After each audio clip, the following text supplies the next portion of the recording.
Welcome to Sleepy Time Stories. Hello, my dear friends. We're going way back, like before history had footnotes, before cities, before writing. Tonight you're not you, not a modern human. Anyway, you're something fuzzier, quieter, hairier probably. You walk upright mostly. Your tools are rocks. Your diet is roots and luck. And as the sun sets behind a cold ridge of jagged stone, you huddle by a fire, eyes darting at every sound in the dark. This is your world. And tonight you try something new. You breathe in the strange, sweet-smelling smoke curling from the fire. And you start feeling a little weird. Welcome to the first time a human gets high on weed. You probably won't survive this. No, seriously. Life expectancy here is like 28 tops. Predators are a problem. So is disease. Your biggest enemy might be spoiled mammoth meat. But hey, for now you're warm, you've got fire. And in your little leather pouch alongside dried mushrooms and flint shards is a cluster of brittle, fragrant leaves. Maybe you found them by accident. Maybe you watched an animal eat the plant and get loopy. Whatever the reason, you threw some into the flames and now your whole tribe is giggling or panicking or both. So, before you get comfortable, take a moment to like the video and subscribe, but only if you genuinely enjoy what I do here. I mean, I'm not saying there will be more prehistoric stoner tales, but there probably will be. Let me know in the comments what city are you watching from, and what time is it there right now. Now, dim the lights, maybe turn on a fan for that soft background hum, and let's ease into tonight's journey together. Alright, so this first contact between humans and weed. We don't know exactly when it happened, but let's be real. We know how people are, especially people who've just figured out fire. They're curious. They're reckless. They put weird things into their mouths. So it's not shocking that somewhere between 12,000 and 8,000 years ago someone picked the serrated leaves of a wild cannabis plant, sniffed it and thought, weed back then wasn't the TH-slaced strain you'd find in a modern vape pen. This was wild cannabis, Cannabis ruderalis, or maybe early Cannabis sativa, growing on the steppes of Central Asia, probably near modern Mongolia or Kazakhstan. It's scrappy, hardy, and not too picky about soil. The seeds are nutritious, the stalks fibrous, but the resin, that's where the real magic lurked. It oozes out along the flower buds and upper leaves in thick, sticky globs. Sticky enough that even ancient humans without lab coats or rolling papers would have noticed something different. And here's where things get speculative. Archaeologists can't prove the exact moment someone intentionally got high, but burned cannabis seeds were found in a 5,000-year-old grave in Romania. And in 2019, researchers uncovered traces of THC, yes, that THC, in wooden braziers from a 2,500-year-old tomb in the Pamir Mountains of Western China. They weren't just burning it for scent, they were hotboxing a tent with it. So yeah, your ancient ancestors were rolling up before writing was even a thing. But let's go back even farther. Prehistoric humans followed the herds, migrated with the seasons, and stuck close to the plants they could trust. And one thing we know, cannabis grew where humans like to live. It thrived along rivers, in disturbed soils, and especially in the lowland plains where early nomads made camp. These were the original botanical hitchhikers. The more humans moved, the more cannabis hitched a ride in our sacks, our stomachs, and our stories. It's even possible that humans domesticated cannabis before we domesticated dogs. Think about that. Before we tamed wolves or milked cows, we might have been tending patches of psychoactive weeds. That's still up for debate. Some scholars argue that early cannabis was more practical than pleasurable, high in fiber, seeds rich in omega-3s, but others insist that. Even ancient nomads knew a good buzz when they felt one. After all, what's the point of surviving another ice age if you can't end the day a little toasty? And it wasn't just for fun. There's a fringe theory out there, the kind that makes archaeologists roll their eyes in public, but secretly go in private, that suggests cannabis might have played a role in early religious consciousness. Imagine a human staring into a fire, eyes wide, heartbeat slowing, thoughts unraveling like smoke, stars above, drumbeat in the distance, and suddenly a sense of connection to the world, to others, to something bigger. Mystics would later call it revelation. Psychologists call it altered cognition. You might just call it stoned at Stonehenge. One quirky note, there's evidence that even Neanderthals might have interacted with cannabis-like plants. Chemical analysis of Neanderthal dental plaque shows they ate bitter medicinal herbs. Not definitive proof they got high, but hey, Neanderthals were already making art and burying their dead with flowers. Maybe they enjoyed a smoke break now and then. But here's the kicker. It's very possible that humans and cannabis co-evolved, like literally shaped each other over millennia. We carried the seeds, selected the stickier strains, replanted where it thrived, and the plant gave back with fibers for clothing, oil for food, and yes, altered perception. No other plant plays that triple role quite like cannabis. It became essential, spiritual, industrial, medicinal. And this strange symbiosis, it starts right here in the glow of that flickering fire as you, our brave prehistoric hero, cough out a lungful of ruderalis smoke and smile at the dancing shadows on the cave wall. You probably don't call it weed. You might not even have language yet, but something in your brain changes. Maybe your grip on time. Maybe your fear of the dark. Maybe just your appetite for that leftover roasted hare. Whatever it is, you like it. And so when the embers die down and the tribe curls up to sleep, you tuck a few of those sticky leaves into your pouch. You'll do this again. You don't know it yet, but you've started something that'll echo across 10,000 years. A ritual, a medicine, a culture, a controversy. And it all begins here by accident beneath the stars with firelight in your eyes and a mind that feels just a little lighter. You wake up with ash in your hair and a dull, pleasant fog behind your eyes. The fire has collapsed into glowing embers. The night predators never came close and your tribe is still breathing. That alone feels like a win. But something else lingers. Not just the smell of smoke on your skin, but a memory. Soft, slippery of last night's thoughts stretching in strange directions. You felt calmer, hungrier, more curious. And as the sun drags itself over the horizon, you find yourself scanning the ground, not for danger, but for that plant again. This is how it starts. Not with ceremonies or gods or laws, but with curiosity. You're a forager, which means your entire survival strategy is built on trial and error. You taste berries. Some kill you, others become dinner. You chew bark. You rub leaves on wounds. You throw seeds into the fire just to see what happens. Most of human knowledge at this point is basically, well, that didn't kill us. Cannabis fits perfectly into this world. The plant grows where you travel, along riverbanks, in open grasslands, in places where the soil has been disturbed by floods or migrating herds. And here's a solid historical fact. Wild cannabis is one of the earliest plants to thrive in human-altered environments. Long before agriculture, humans were unintentionally engineering ecosystems just by camping, burning, and moving. Cannabis loved that. It followed you like a green shadow. You notice its tall stalks first, then the jagged leaves, then the seeds. Small, dense, oily. You crack one open with your teeth. Nutty, not bad. High in protein and fats, which your Ice Age brain absolutely adores. Over time, cannabis becomes food before it ever becomes a drug. Seeds go into stews. Oil gets smeared onto cracked skin. Fibers get twisted into crude cordage. You might not know the word hemp, but you're already using it. And then there's the smoke. Someone figures out, maybe accidentally, maybe intentionally, that the dried flowers work better than the leaves. Someone else notices that plants growing at higher elevations hit harder. This is actually true. Cannabis grown in harsher, high-altitude environments tends to produce more resin as protection. Ancient humans wouldn't know the chemistry, but they'd know the result. Stronger effect, slower thoughts, louder laughter. This is where scholars start to argue. One camp says early humans didn't intentionally seek intoxication. According to them, cannabis use was practical. Nutrition, fiber, medicine, and any psychoactive effects were incidental. Another camp says that's nonsense. Humans, they argue, have always chased altered states. From fermented fruit to rhythmic dancing to breath-holding rituals, our species has a long history of wanting to feel different. Cannabis, they say, wasn't a side effect, it was a feature. You're living proof of that debate even if you don't know it. Because tonight, you're not just tossing seeds into the fire. You're choosing where to sit. You're leaning closer to the smoke. You're watching the way it curls and thickens. You're paying attention. Here's a quirky detail. Some anthropologists think early humans may have first inhaled cannabis through animal dung fires. Grazing animals eat wild cannabis. Their dung dries. You burn it for fuel. Congratulations, you've invented the world's least glamorous edible, but it works. And once you associate that smell with that feeling, the learning curve speeds up fast. Your brain, meanwhile, is changing. Cannabis interacts with the endocannabinoid system, something modern science didn't even identify until the 1990s, but your body has always had it. This system regulates mood, appetite, pain, memory. When THC binds to those receptors, things shift, time stretches. Hunger spikes, pain dulls. For a prehistoric human with chronic injuries, bad teeth, and a stressful existence, that's not nothing. That's relief. You begin to associate cannabis with storytelling nights, with wound care, with childbirth, with grief. Someone dies, there's smoke. Someone is born, there's smoke. The plant slides quietly into ritual without ever being formally invited. And rituals matter. They bind groups. They create shared meaning. Sitting together, breathing the same smoke, laughing at the same nothing. This is social glue. In a world where survival depends on cooperation, anything that makes you feel connected is powerful. There's also the dreams. After nights with heavy smoke, your sleep changes.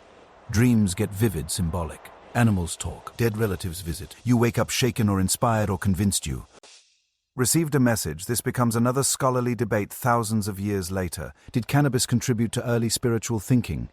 There's no consensus, but many cultures later describe sacred plants as teachers, not substances. And that idea doesn't come from nowhere. You don't build temples yet. You don't have myths written down, but you remember. And a memory is everything. As generations pass, knowledge tightens. Elders know which plants are best, which harvest times matter, which parts to burn and which to eat. Cannabis stops being random. It becomes intentional. This is proto-domestication, not rows of crops but selective preference. You carry seeds from good plants. You drop them near camp. You protect them from grazing animals. Without realizing it, you're shaping the plant's future, and the plant is shaping yours. Here's another strange fact. Cannabis pollen shows up in ancient sediment layers near human campsites, far more than in untouched areas. That suggests humans weren't just nearby. They were concentrating it, encouraging it, possibly even clearing competing plants. Long before farming, you're already choosing favorites. But not everyone loves it. Some in the group get anxious, paranoid, too spaced out to stand watch. There are whispers. This smoke makes people lazy, careless. A few bad nights, a missed predator, and suddenly cannabis has a reputation. This tension between benefit and risk, medicine and menace, will follow weed for the next 10,000 years. You're just seeing the first flicker of it now. Still, the plant stays because in a brutal world, anything that makes life softer, even briefly, earns its place. And as you move with the seasons across plains, through mountain passes, into new territories, you bring cannabis with you. In your packs, in your bellies, in your stories. You don't know it, but you're carrying more than a plant. You're carrying a relationship, one that will cross continents, ignite rituals, trigger laws, inspire art, and cause endless arguments at dinner tables thousands of years in the future. For now, though, you're just a human at the edge of history, crouched by a fire, watching sparks rise into a dark sky. You take a breath, the smoke curls in, and once again the world feels slightly tilted but manageable, almost kind. You've moved on. The camp's gone, buried under mud, bones and stories no one wrote down. Now you're something else. You're riding across the open steppes on a stocky horse with a mane like a haystack, wind in your face, grass whipping past your legs. You're a Scythian now, or well part of the broad web of nomadic tribes that history will eventually label as Scythian. Even though you don't call yourself that, doesn't matter. What matters is this. You've got a hemp pouch tied to your belt, a fire pit smoldering behind you, and you are very much about to invent the ancient world's most impressive hotbox. This is where cannabis takes a leap from an herb you casually burn to. Something you use with purpose, with flair, with ritual. The Scythians were no joke. Fearsome riders, archers who could shoot backwards from horseback. Warriors buried with gold and weapons and sometimes apparently a little bit of weed. Let's back up. Herodotus, a friendly Greek historian and part-time drama queen, visited the Scythian lands around 450 BCE and came back with a report that would make your high school health teacher faint. He describes how the Scythians would build a kind of tent, toss cannabis seeds and flowers onto red-hot stones, then crawl inside and start shouting for joy. No subtlety, no incense burner in the corner, just full-on steam tent weed sauna. You imagine it. You're crouched in the smoky dark, the air thick with fragrant heat, the sweat dripping off your skin in rivulets. Maybe it's just you, maybe it's the whole warband. Either way, the result is the same. Euphoria, visions, unhinged laughter. The kind of conversation where someone decides a horse is definitely the reincarnation of your grandmother. This is a new chapter in humanity's relationship with cannabis. Intentional intoxication with a side of performance. The Scythians may not have had written language, but they left behind their own kind of archive. Burial mounds called kurgans scattered across the plains from Ukraine to Mongolia. And inside those graves, mummies wearing tattoos, gold cups with residue of cannabis and opium, braziers stained with blackened resin, even actual hemp seeds tucked into pouches and bowls. These weren't just decorations. They were leftovers from lives lived with smoke. Here's a hard historical fact. In 2013, archaeologists found a 2,500-year-old Scythian burial in southern Siberia containing a leather pouch filled with cannabis and a wooden bong. Okay, fine. Bong isn't the official term, but it was a pipe with a filtration chamber. And if that's not a prehistoric bong, I don't know what is. So what were they using it for? That's where things get spicy. Theory 1, pain relief. These people got injured a lot. Between warfare, hunting accidents, and a total lack of health insurance, cannabis might have helped dull the pain. And yes, THC works for that. Even ancient medicine men would have noticed that the guy who inhaled the smoke moaned less when his leg was reset. Theory 2, purification. The smoke bath wasn't just for kicks. It was part of a cleansing ritual. Before battle, after death, before a wedding, after childbirth, fire, smoke, sweat, let it all out. A kind of ancient spa day with a side of ego death, theory 3, vision quests. This one leans toward the fringe, but it's got legs. The Scythians weren't just warriors, they were spiritual. Shamans and seers played major roles in tribal life, and altered states weren't entertainment. They were tools. Smoke made the world thin, thinner still with drumming, dancing, fasting. Cannabis was one of many substances used across the Vale.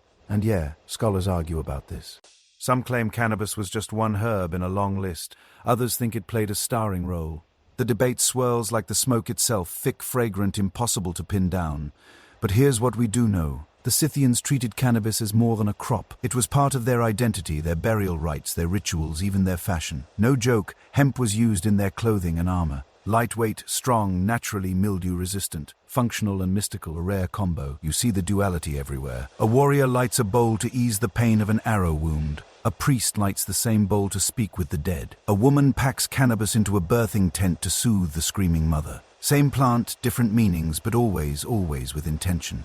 It's not just local either. Cannabis is spreading. The Scythians rode trade routes that predate even the Silk Road. They carried goods, stories, diseases, and yes, plants. Cannabis seeds hitch rides across borders, tucked in. Saddlebags or hidden in wax-sealed pouches. Alongside them, the knowledge of how to use it, how to dry it, how to burn it, when to offer it to the gods. The world is getting bigger, and cannabis is getting a passport. Meanwhile, back at the camp, the sun's gone down. A circle forms around the brazier. Resin crackles on the coals. The tent fills with fog. You feel your heart beat slow, your limbs loosen. Someone hums a melody passed down for generations. You close your eyes for a few minutes. There is no war, no borders, no hunger. Just warmth and smoke and maybe a sense that you've slipped outside of time. You're a rider, a healer, a dreamer. You don't have the language for neurotransmitters or cannabinoids, but your body understands this plant does something. And whether that something is a gift from the gods or just a natural accident, you'll take it. One more quirky fact before we end tonight's ride.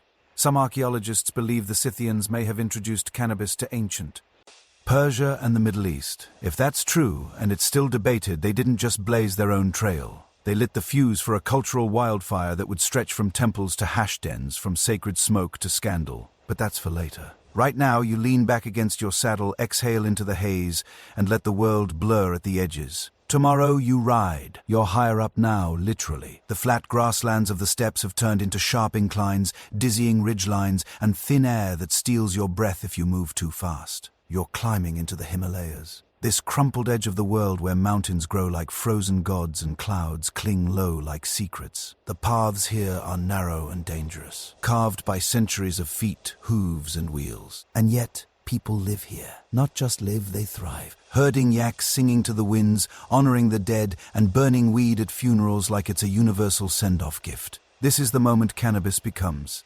something eternal, something you use not to escape death, but to walk it to the door. It's around 500 BCE now, give or take a century, and archaeologists have uncovered a burial site in the Pamir Mountains, high above what is now western China. Inside the tomb are 10 wooden bowls, braziers really, each filled with stones blackened from heat. What's on those stones? Traces of burned cannabis. And not just any cannabis. This stuff was potent, high in THC, unusually resinous, not the typical wild-growing variety. Someone had been breeding this plant for effect, for strength. Let that sink in. Over 2,500 years ago, someone hiked into the mountains with a carefully selected strain of cannabis, burned it beside a corpse, and inhaled the smoke in a solemn ritual to guide the soul beyond. That's not an accident. That's culture. That's memory hardened into tradition. You imagine the scene. Wind howling outside the stone-walled tomb, cold biting at the edges of the ceremonial circle. Man wrapped in furs laid on a platform of wood and rock around him. Mourners gather. Elders, maybe a shaman, maybe children. A brazier is lit. The room fills with thick aromatic smoke. Eyes water. Voices chant. The air becomes soft and thick. People feel the boundary thin between worlds. For a few minutes, it's like the dead are still listening. This is weed as bridge. Of course, not every burial had this treatment. Cannabis wasn't tossed around like campfire kindling. It had meaning, and meaning is expensive. Which leads us to one open debate. Was this high THC cannabis reserved for the elite? Did only shamans and nobles get to ride the smoke road to the afterlife, while peasants got stuck with hemp ropes and dry barley? Or was it more democratic than we think? passed down in secret rituals, used quietly in mountain huts between milking the yaks and boiling lentils. Nobody agrees. What we do know is that the region wasn't isolated. The Tarim Basin, just south of the burial site, was part of a vast network of trade routes that would later become the Silk Road. Goods passed through. So did ideas, so did plants. Cannabis traveled not just with seeds, but with instructions how to prepare it, when to burn it, what to say while the smoke curled toward the ceiling. It's hard not to picture the shaman here, not in feathers and dramatic war paint, more like bundled in wool, eyes rimmed with smoke black, hair matted from mountain winds. They don't speak much, but they do carry a pouch stained from use, filled with sticky buds, crumbled flowers, and maybe a few dried mushrooms for special occasions. They know which herb calms a birthing mother, which one helps a warrior sleep through the pain of a shattered leg, and which one opens the door between this world and the next. Cannabis wasn't their only tool, but it was a trusted one. Here's a quirky angle. Some of these ancient highland cannabis strains may have been so potent because of environmental stress, the altitude, UV exposure, the rocky soil, all of that triggers the plant to protect itself by producing more resin. In a way, the mountain made the weeds stronger and the people noticed. So they kept returning, kept harvesting, maybe even brought seeds back down to lower valleys and tried to replicate the effect. That's the other story happening here. Domestication by desire. Humans have been shaping plants forever, selecting for sweetness, for color, for strength. Cannabis was no different. Except this time the trait being selected was altered consciousness. The plants that made you feel something became sacred, and sacred things are protected, planted, passed down. Still, not everyone's on board. In any culture there are skeptics, traditionalists, practical types. Someone in the tribe probably crossed their arms and muttered about wasting good firewood on magic leaf. Someone else probably complained about the smell. But that tension, the line between medicine, mysticism and nonsense, that's... And it isn't going away. The Himalayan cannabis culture didn't stay locked in the mountains. Over time, those who walked the ridges carried seeds in their packs, their scarves, even in their teeth. They brought smoke stories to other tribes. Funeral rites spread. Breeding knowledge deepened, and eventually the plant made its way south, into the river valleys, into ancient China, into the cradle of Indian myth. But we're getting ahead of ourselves. For now you're perched on a slope just outside the tomb. The air is thin and cold. Your breath fogs in front of you. The ceremony is over and the group walks down the mountain in silence. You linger. You watch the final wisps of smoke spiral up toward the darkening sky, then vanish. Something feels different, like the world got bigger, or maybe just softer. You're not sure. You pull your cloak tighter, check the little pouch tied to your belt and start the long descent. Back at camp the others are all ready. Lighting fires, boiling roots, singing. Life continues, but something from the ceremony sticks with you.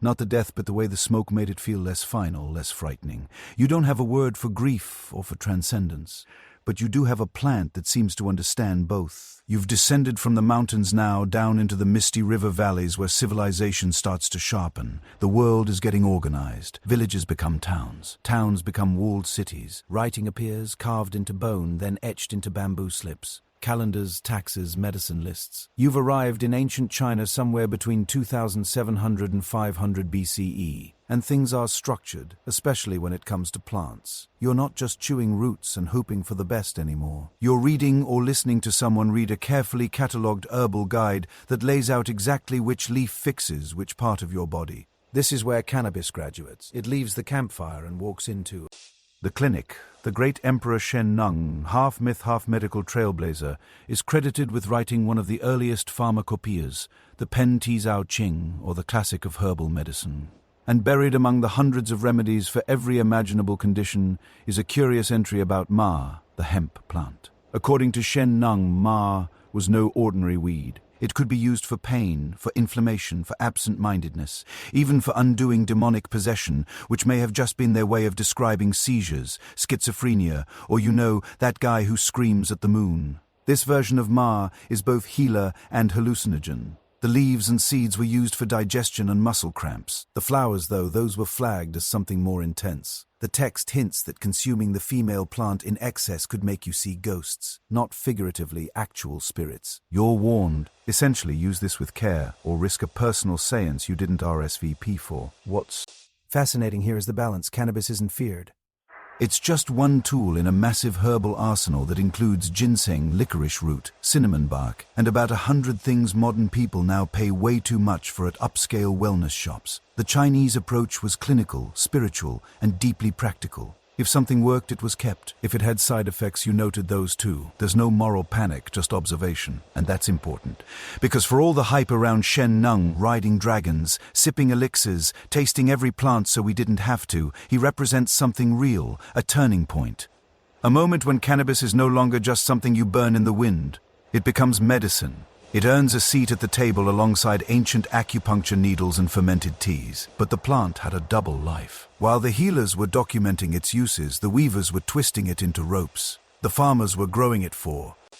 The soldiers were stringing their bows with it. Hemp wasn't optional. It was infrastructure. In fact, hemp may have been one of the first plants humans intentionally cultivated in East Asia.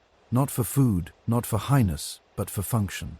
Here's a confirmed fact. Archaeologists have found evidence of hemp fibers in pottery impressions from 10,000 BCE in Taiwan and mainland China. That's deep prehistory, like still hunting with throwing spears prehistory. And even back then, humans had already figured out how to strip hemp stalks, twist the fibers, and bind things together. So when cannabis started being inhaled or ingested for its psychoactive properties, it wasn't coming out of nowhere. The relationship was ancient, familiar, but not always comfortable. You see, not all strains were created equal. There's hemp, which has negligible THC and gives you rope, clothes, and very strong sandals. And then there's the resinous stuff, the sticky female plants grown in harsh climates, rich with the compounds that mess with your head in interesting ways. In China, it's likely both types coexisted. And over time, farmers learned how to cultivate for purpose. Need fibers? Grow this one. Need a medicine for your aunt who keeps forgetting her own name? Try that one. Trial and error, generation after generation. And this knowledge didn't stay locked in China. The plant and the wisdom about how to use it migrated with people, with trade, with war, with wandering monks. Every time a caravan stopped to refill its water jugs, some enterprising herbalist would share seeds, stories, or recipes. Cannabis, like silk and salt and paper, became something passed hand to hand across long distances. Here's a quirky bit. Chinese Taoist alchemists in their eternal quest for immortality often combined cannabis with other substances in their strange brews and smokes. Some texts describe mixing ma with ginseng and wine, creating what one might call a very risky tincture. Others believe that inhaling the smoke in a meditative state could lift the spirit from the body. Sound familiar?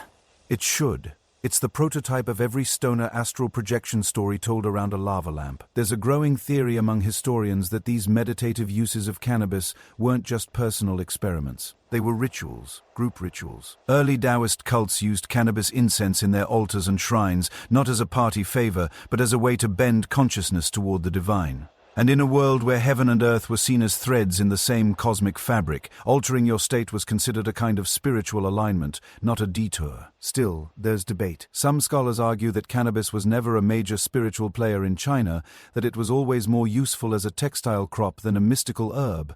They point out that the historical texts don't emphasize its psychoactive qualities nearly as much as its industrial ones. Others counter that the lack of detail is itself a clue.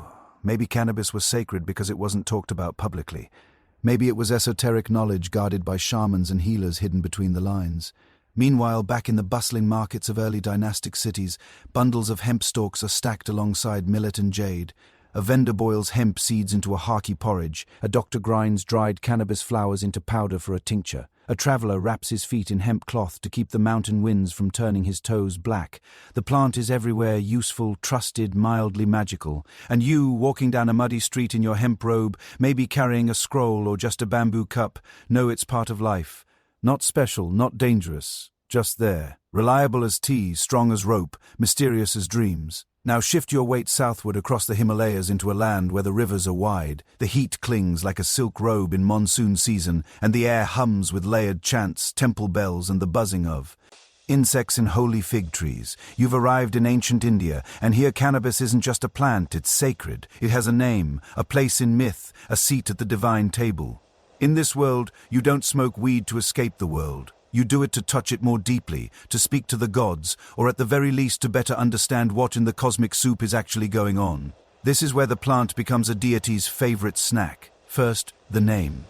Cannabis here is called ganja, a Sanskrit word that still rolls through the modern vocabulary of every reggae album and dispensary ad campaign. But that's just one of its titles. It's also bang when ground into a paste and mixed into milk and spices, or charas when hand-drubbed into a sticky black hashish. And this trio, ganja, bang and charas, has been part of the Indian pharmacological and spiritual toolkit for over 3,000 years. Let's start at the top, the Vedas. These are the oldest sacred texts in India, ancient hymns chanted by firelight, passed down orally for generations before someone finally got tired of memorizing and wrote them on palm leaves. In the Atharva Veda, cannabis is listed as one of the 5 sacred plants, described as a source of happiness, a liberator, and a bringer of joy. One translation goes so far as to call it a plant born from the nectar of immortality, Amrita, that dripped from the sky when the gods churned the cosmic ocean. Yeah, that's not your average weed review. You're no longer just smoking to chill out. You're ingesting divinity. There's a myth that says the god Shiva, arguably the most chill, chaotic, and complicated of the Hindu trinity, discovered cannabis after wandering into a field, collapsing from exhaustion, and waking up refreshed after chewing the leaves of the plant growing there. From that moment on, Shiva became the Lord of Bang. Devotees still honor him every year by consuming bang on Maha Shivaratri, a wild holy night of chanting, dancing, fasting, and in many cases, getting blissfully blitzed under the stars. Here cannabis isn't hiding in the shadows. It's woven into the rhythms of life and death, celebration and meditation. Bang shops in some parts of India have government licenses. Holy men, sadhus, often smoke ganja as part of their spiritual practice, claiming it frees the mind from illusion and distraction. They smear their bodies in ash, wrap dreadlocks into tight coils, and pass chillums, ceramic pipes, among one another as part of sacred rituals that go back so far the beginning has been swallowed by myth. But not everyone sees it the same way. Even in ancient India, opinions about cannabis were complicated. Ayurvedic texts praised its medical benefits, helping with digestion, improving sleep, calming the nerves. But they also warned against overuse. Too much, they said, could make a man forgetful, lazy, addicted to hallucinations. Not demonic exactly, but a bit off. That dichotomy still exists. It was both divine medicine and potentially unbalancing indulgence. In other words, weed was revered with a raised eyebrow. And yet, despite the caution, it never quite slipped into taboo because it was always tied to ritual. You didn't just roll up and blaze alone in a dark corner, you shared. You prepared it with intention, grinding the leaves, mixing them with spices, chanting over the concoction. Bang wasn't a solo act. It was communal, sacred, and part of something larger. If you got high, it wasn't for fun. It was for truth. One of the most enduring traditions was, and still is, offering bang during Holi, the festival of colors. You've seen the photos. Clouds of pink, blue, and green powder swirling through the air. Strangers smearing each other with dye, music blaring from every street. What you don't see in the photo captions is the greenish liquid being served in little cups. That's bang. And yes, it adds a layer of euphoric absurdity to a festival that already feels like a dream. If Shiva is the god of cosmic chaos, Holi is his favorite party. Now here's a quirky twist. The word assassin may actually have roots in ancient cannabis culture. Some scholars trace it to the Hashashin, a secretive Islamic sect in the Middle Ages known for their political killings and allegedly their use of hashish. But the word hashish itself likely made its way into Arabic through Persian and Indian trade networks. So while the word ganja floats westward with commerce, another strain of cannabis lore is sneaking eastward. Laced with fear and mystique, hash gets a reputation not just as a sacred herb, but as a tool of seduction, deception, and madness. Fun how language travels, huh? But let's stay in India for now. The thing about cannabis here is that it lives in a dual system. Folk tradition on one side, codified spiritual practice on the other. It's both the village grandma's home remedy and the high priest's incense. The goat herder in the hills might use it to sleep. A sadhu in Varanasi uses it to dissolve his ego. Both are correct. Both are valid. This lack of moral panic, the easy integration of cannabis into daily life, myth and medicine sets India apart in the early chapters of human weed history. There's no need to ban what is already balanced, no need to outlaw the sacred. Instead, it's regulated in the old way, socially, ritually, quietly. If you misuse it, the consequences are personal, not legal. And that more than anything gives the plant room to grow, literally and culturally. You're sitting on the Ghat steps now, overlooking the slow bend of the Ganges. As morning mist rises in veils, a sadhu beside you takes a deep pull from his chillum and exhales through his nose like a dragon at peace. He doesn't speak, he just nods. Eyes soft, smile distant. You don't need words. You both understand what's happening here. The plant is a bridge between you and the divine, between now and the past, between what's real and what might be. Now the smoke drifts west, rolling across. Deserts and dry plateaus, carried not by winds but by sandalwood-scented caravans. Their leather packs bulging with frankincense, gold and secrets. You've left the sacred temples of India behind, and you're following the trade routes toward Mesopotamia, the Levant, maybe even parts of North Africa. In this corridor between empires where gods are fickle, kings paranoid and incense always burning, cannabis begins to shift again. It doesn't lose its holiness, but it does something different. It starts to hide in plain sight because now the plant becomes a subtle passenger in religious rites, smoked, burned, consumed without ever being named too loudly. This is cannabis gone incognito. You're in a temple now, probably ancient Canaanite or early Proto-Hebrew, watching a priest wave a censer as curls of white smoke climb into the rafters. It's thick, heady, smells like resin and crushed herbs. Not just a pleasant smell, something charged. You feel it in your chest, in your temples. You're not stoned, not exactly, but you're not stoned either. Your thoughts slow. You feel reverent. You feel altered. Fast forward a few millennia to modern-day archaeology and guess what we find? Traces of cannabis residue on ancient altars at Tel Arad, a Judahite shrine from around the 8th century BCE. That's right, they were burning weed in a biblical-era temple, and not just for scent. The THC was active, meaning they were using the real deal, not just hemp incense.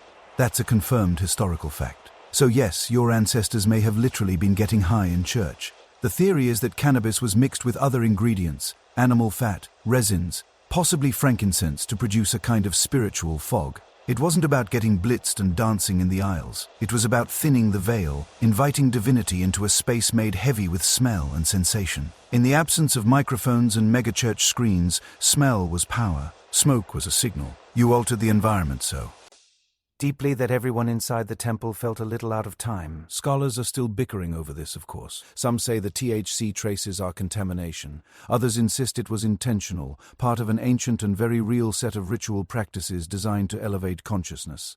There's even a quiet debate around the biblical term cannabis, a mysterious ingredient in the holy anointing oil described in the book of Exodus.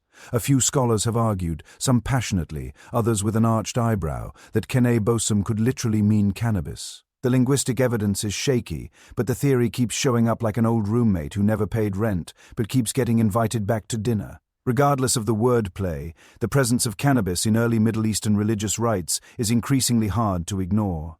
And it makes sense. Think about the context. This is a region already steeped in trance states, prophecy, dream interpretation. Every other prophet is hearing. Seeing visions, meeting angels in the desert. You think they did all that with a clear head and mint tea? Doubtful. Mind-altering plants were around. They were used. The only question is how often and how openly. Meanwhile, the Zoroastrians over in ancient Persia may have been doing something even bolder. Their sacred texts, the Avesta, speak of a divine plant called hyoma, used in religious rituals to induce enlightenment. Now, scholars don't agree on what hyoma actually was. Some say it was ephedra. Others argue for a psychoactive brew of several ingredients. But tucked between all that speculation is another whisper. Could it have included cannabis? Maybe, maybe not. But it wouldn't be surprising. The Magi, Zoroastrian priests, were known for their ritual fire temples where herbs were burned to purify the air and elevate the soul. We know cannabis was available in the region. We know it had religious clout elsewhere. Connect the dots how you will. One thing that's not up for debate, hashish culture starts blooming soon after, and it's probably here in these dry hills and sun-baked valleys that the earliest versions of concentrated cannabis, pressed resin soft and brown, are being prepared. Not smoked in leafy form but melted over coals, inhaled slowly through pipes, sometimes with a bell-shaped hood to trap the smoke. Sound familiar? You're watching the prototype of a hookah lounge, except this one has fewer neon lights and more goats wandering through the courtyard. And while hashish will soon get its big cultural moment in the Islamic Golden Age, its seeds, literal and figurative, are planted here in ritual, in myth, in a religious culture already comfortable with mystery and transcendence. But this isn't just about kings and prophets. You've got regular people too. Merchants, farmers, craftsmen who've heard stories of the plant that calms the nerves and loosens the tongue. Maybe they mix it with wine. Maybe they chew it raw. Maybe they grind it into cakes for long journeys. The line between medicinal, spiritual, and recreational is blurry. That's the thing about weed in ancient times. It rarely fits into a single category. You don't put it in a box. You put it in a brazier and breathe. Here's a quirky side note. In some Sumerian and Assyrian medical texts, there's reference to a plant used to banish ghosts and calm trembling hands. Scholars have long debated what plant that might be. Opium, mandrake, cannabis. It's not clear, but the symptoms, they sound a lot like epilepsy or anxiety or, that thing where you overthink a bad date from 6 months ago. And if cannabis was involved in treating that, it would be one of the earliest uses of the plant as psychological medicine. So you sit here in the back of a stone temple where the incense burns thick, watching the high priest lift his arms to the sky. He doesn't name the herb. He doesn't have to. You smell it. You feel it. The air itself is humming and the congregation sways, like seagrass in the current of a divine breath. You don't question whether this is holy. You just close your eyes and breathe it in. You've crossed into Persia now, slipping past temple gates and ancient irrigation canals, down through sun-bleached cities where tiled domes glint like beetle shells under an unforgiving sun. This is a land of poetry and paradox, of strict codes and ecstatic visions, of fierce empires and tender mysticism. And somewhere within that tangled contradiction, cannabis finds a comfortable and controversial home. Because while alcohol starts to get the boot under rising Islamic influence, hashish is quietly setting up shop in back rooms, gardens, and spiritual circles. You've officially entered the era of Persian pot parties. Now let's set the scene. It's around the 10th century CE, give or take, and Islam is well established across Persia. The Quran explicitly prohibits alcohol. It's called the mother of all evils by some scholars of the time. And so, where? The wine stops flowing, the hash starts burning. This is the pivot, a shift from liquid intoxication to smoky elevation. And for many in this region, cannabis becomes not a vice, but a substitute, a loophole. One the poets and mystics dive into with glee. But let's not get ahead of ourselves. First, a little chemistry. This isn't the leafy green cannabis that gets tossed on a fire pit in a burial ritual. This is hashish, concentrated resin collected from the flowering tops of female cannabis plants. It's pressed into blocks, often mixed with spices, then crumbled and smoked in a pipe or eaten in chunks. It's potent, portable, and easier to hide in your sash if the local imam isn't a fan. Hashish likely first shows up in Persia via Central Asia and India, carried along the same trade routes that hauled silk, saffron, and sandalwood. But once it arrives, it doesn't just sit on the shelf. It gets woven into the culture, into art, into song, into the smoky corners of literary salons where men recline on embroidered cushions, passing ornate pipes and debating the nature of the soul between giggles. Here's a confirmed historical fact. The word hashish appears in Arabic texts by the 10th century, and by the 13th century it's famous enough to have a reputation. Not always a good one. Conservative scholars start condemning its use. Legal debates pop up. Hashish users are mocked in some writings as lazy, unkempt, unreliable. But that only tells half the story. Because in the other half, you've got philosophers and poets using it as a doorway, a soft chemical nudge into divine contemplation, a way to quiet the ego and listen to the universe breathe. And no one did this better than the mystics. Take the Sufis, for example, Islamic mystics who were more interested in direct experience of the divine than rigid dogma. They whirled, they sang, they chanted the names of God until their voices cracked, and sometimes they smoked hashish, not always, not officially, but often enough, that historical whispers still follow them like fragrant smoke trails. Now, scholars love to argue about this. Some claim hashish was central to certain Sufi rituals, particularly in groups like the Kalandariya, an unorthodox, raggedy bunch of ecstatic wanderers who shunned worldly norms and embraced a kind of divine intoxication. Others insist that linking hashish to Sufism is slander, a smear by their critics who couldn't handle the idea of spiritual experience outside the mosque walls. The truth, as always, is hazy. What is clear is that Persian poetry became close friends with cannabis. Persian poets, especially during the flourishing of literature under the Seljuk and later Safavid dynasties, loved playing with altered states, whether through wine, hash, or metaphor. They explored the collapse of the self and the ecstatic union with the divine. Here's where it gets deliciously complicated. A lot of those old Persian poems are written in layered code. When a poet talks about wine, are they actually talking about alcohol or divine love or hashish, or all three, depending on who's listening? That's the beauty. It's all blurred together. That's how metaphor works. When your country is politely pretending no one is high while everyone's definitely high, there's a charming, if fringe, theory that the 13th century Persian poet Rumi, that Rumi, was familiar with cannabis. Not because he wrote about it directly, he didn't, but because the themes in his work, ego dissolution, boundless love, spinning through time and space, line up suspiciously well with the cannabis experience. There's no proof, just literal smoke, but it's an intriguing haze to wander through. Back to the parties. Imagine a courtyard shaded by fig trees, water flowing in tiled fountains, cushions strewn across the ground. A lute player plucks a hypnotic rhythm. Someone passes a long silver pipe. Laughter trickles like water. Philosophy flows. A poet recites something about how the stars are just God's freckles. Someone else starts dancing slowly, arms raised. This isn't a rave, it's a ritual. It's sacred and silly all at once. And in the middle of it all is a block of hashish the size of a deck of cards, crumbling slightly at the edges. You're not looking for a buzz. You're looking for something else. You just don't have a word for it yet. Of course, not everyone approves. By the 14th century, conservative clerics are railing against hashish as a spiritual shortcut, the lazy man's enlightenment. They write pamphlets about how it weakens the body and clouds the mind. Some rulers even ban it briefly, but the bans don't stick. Hash isn't just a drug. It's embedded in trade, in medicine, in spirituality. Try banning that, and so it lingers just like the scent that never quite leaves your clothes after a night in the garden. It doesn't shout. It doesn't need to. It invites. By the end of the medieval period, hashish has woven itself through the very silk of Persian society.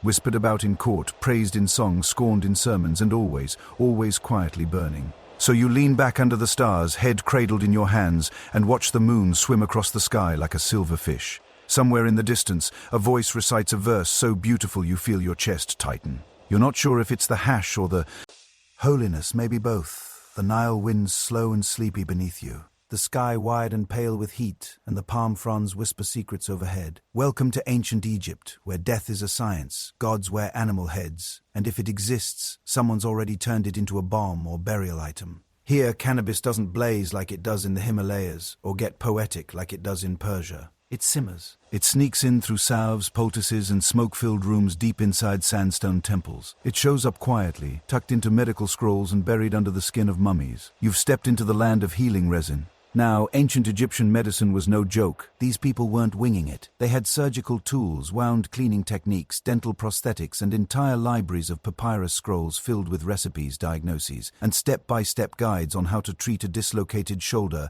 and a snake bite on the same day. And among these ancient prescriptions, Shemshemet, that's the word some Egyptologists think refers to cannabis. Is it a slam dunk? Not exactly. There's no doodle of a pot leaf on a tomb wall with the caption 420 BCE blaze it, unfortunately. But some of the medical papyri, like the Ebers papyrus, which dates to around 1550 BCE, mention Shemshemet in treatments for inflammation, eye pain, and uterine disorders. That's your hard historical fact. Cannabis was likely used for medical purposes, and it wasn't rare. It may have been a household remedy passed from midwife to apprentice, like a favorite oil or charm. But here's where it gets stranger. Cannabis wasn't just applied. It was burned. Not like a party, like a process. There are references to fumigation rituals, especially involving women's health. You're going to want to brace for this. They would insert cannabis-infused oils or fumes vaginally as a treatment. That's right, weed tampons. Ancient Egypt was ahead of the curve in more ways than one, and it wasn't just about easing pain. It was believed that certain conditions could be soothed through aromatic therapies. And cannabis, with its spicy sweet tang and soothing effects, was a popular ingredient in the magical medicine cabinet. Now picture this. A high priestess in Thebes kneels before a low-burning brazier. The temple is shadowed and thick with incense. She mixes Shemshemet with myrrh and other herbs, feeding it to the fire as part of a purification rite.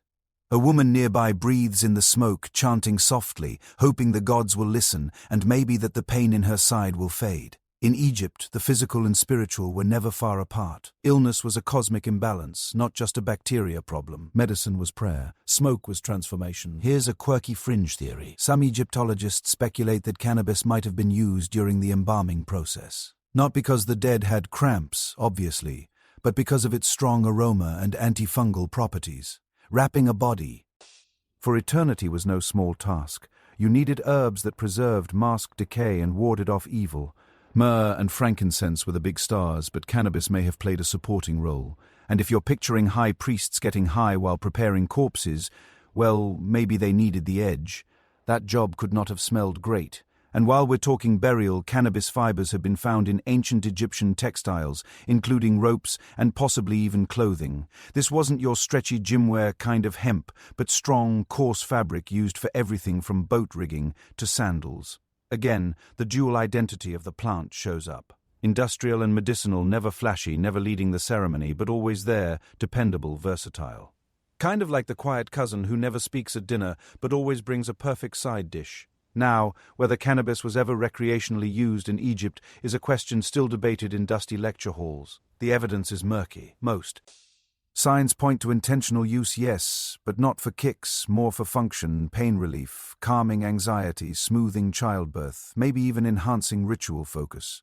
That last one, that's where scholars start side-eyeing each other again. Some argue that priests may have used cannabis to achieve trance states, especially during rites or temple rituals involving dream interpretation and divine communication. After all, the ancient Egyptians were obsessed with dreams. Entire books were written on how to interpret them. They believed dreams were messages from gods or glimpses into the afterlife. If cannabis helped someone remember dreams more vividly or fall into deeper sleep, it would have been treasured. Not for fun, per se, but for its power to crack open the veil just a little wider. Here's another curious historical angle. Egypt was a crossroads. Traders from Nubia, Mesopotamia, and the Levant came and went constantly. Cannabis could have arrived from several directions and, just as, easily spread from Egypt into neighboring regions. In fact, some trade records and sea routes suggest that cannabis alongside other medicinal herbs was bartered between early empires. Knowledge didn't stay locked in pyramids. It traveled just like the plant itself. Still, for all its medical and spiritual presence, cannabis never reached divine status in Egypt. It wasn't personified like grain goddesses or sacred animals. You won't find a weed-headed deity etched into temple walls. It stayed practical, earthy, and low-key, which honestly fits the vibe. So imagine this. You're reclining on a low bench in a courtyard, palm leaves rustling above, a linen bandage wrapped around your sore leg. A healer smears a paste on your skin, olive oil, honey, ground herbs, and a pinch of cannabis resin. The pain eases. You sip barley beer. Across the city, smoke curls from a temple rooftop. You feel drowsy, heavy-lidded, calm. Nothing dramatic, just better. That's how cannabis lived in Egypt, not as a miracle, not as a menace, but as something in between. Quiet, helpful, trusted. And isn't that the most sacred kind of magic? Now the smoke curls westward, crossing the Mediterranean in small puffs, carried in amphorae, woven into trade goods, slipped into spice sacks bound for sun-drenched ports, where olive oil flows like gossip and philosophers won't stop talking. You've landed in ancient Greece, where theatre is religion, democracy is an experiment in barely contained chaos, and if it exists, someone's already tried to explain it with a long, passionate argument. Cannabis arrives here quietly, wrapped in the folds of herbal law and foreign imports. It's not the headliner. It's more like a weird cameo in a 3-act play about pain, digestion, and possibly turning your dog into a philosopher. Let's start with the name. In ancient Greek, cannabis is cannabis. Yes, basically the same word we still use. That's a hint that they didn't just know about the plant, they used it. Earliest Greek references pop up around the 5th century BCE, and one of the best sources is Herodotus again, our favorite wandering historian/gossip columnist. In his detailed accounts of the Scythians, yes, the same hotboxing steppe warriors you met earlier, Herodotus notes how they throw cannabis onto hot stones, inhale the smoke, and howl with pleasure. The Greeks weren't doing that yet, but they were watching, learning, and writing everything down. Greek medicine is where cannabis makes its most solid debut. Think of Hippocrates, often called the father of medicine, the guy who believed illness had natural causes, and wrote detailed notes on how to balance the body using food, herbs, and good vibes. While we don't have direct writings from Hippocrates on cannabis, his followers and contemporaries did discuss it. One writer, Dioscorides, a 1st century CE physician who compiled one of the most influential herbal texts of the ancient world, describes cannabis in detail. According to him, the plant's seeds could treat earaches and help with inflammation. No mention of smoking it, but again, it's on the list. It's there. The Greeks weren't into getting blasted for fun in the way later stoner stereotypes might suggest. Their approach was functional. Seeds in particular were valuable. Rich in oils and nutrients, they were pressed and consumed. If the flowers were used, it was likely for pain relief or as part of a poultice. Crushed and mixed with other herbs to create paste applied to wounds, sore muscles, or perhaps even hemorrhoids. Romantic? No, but historically accurate. Still, cannabis wasn't just about bruises and bad backs. There's some fringe discussion, very fringe, around whether certain ecstatic rituals in Greek mystery cults might have included cannabis. You've got the Eleusinian mysteries, secret ceremonies involving mind-altering substances, probably ergot, conducted in honor of Demeter and Persephone. You've got Dionysian rites, which were basically The ancient equivalent of a chaotic forest rave with wine, music, and spiritual possession. Was cannabis ever used in those settings? Possibly, probably.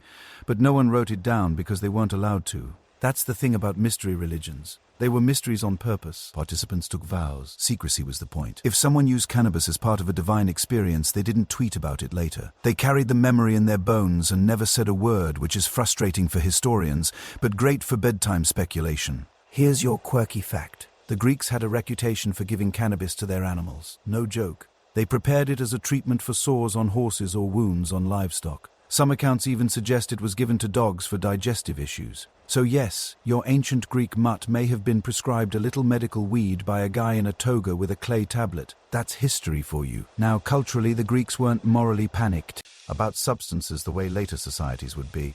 They drank wine like it was hydration, used opium in moderation, and respected herbs for what they could do.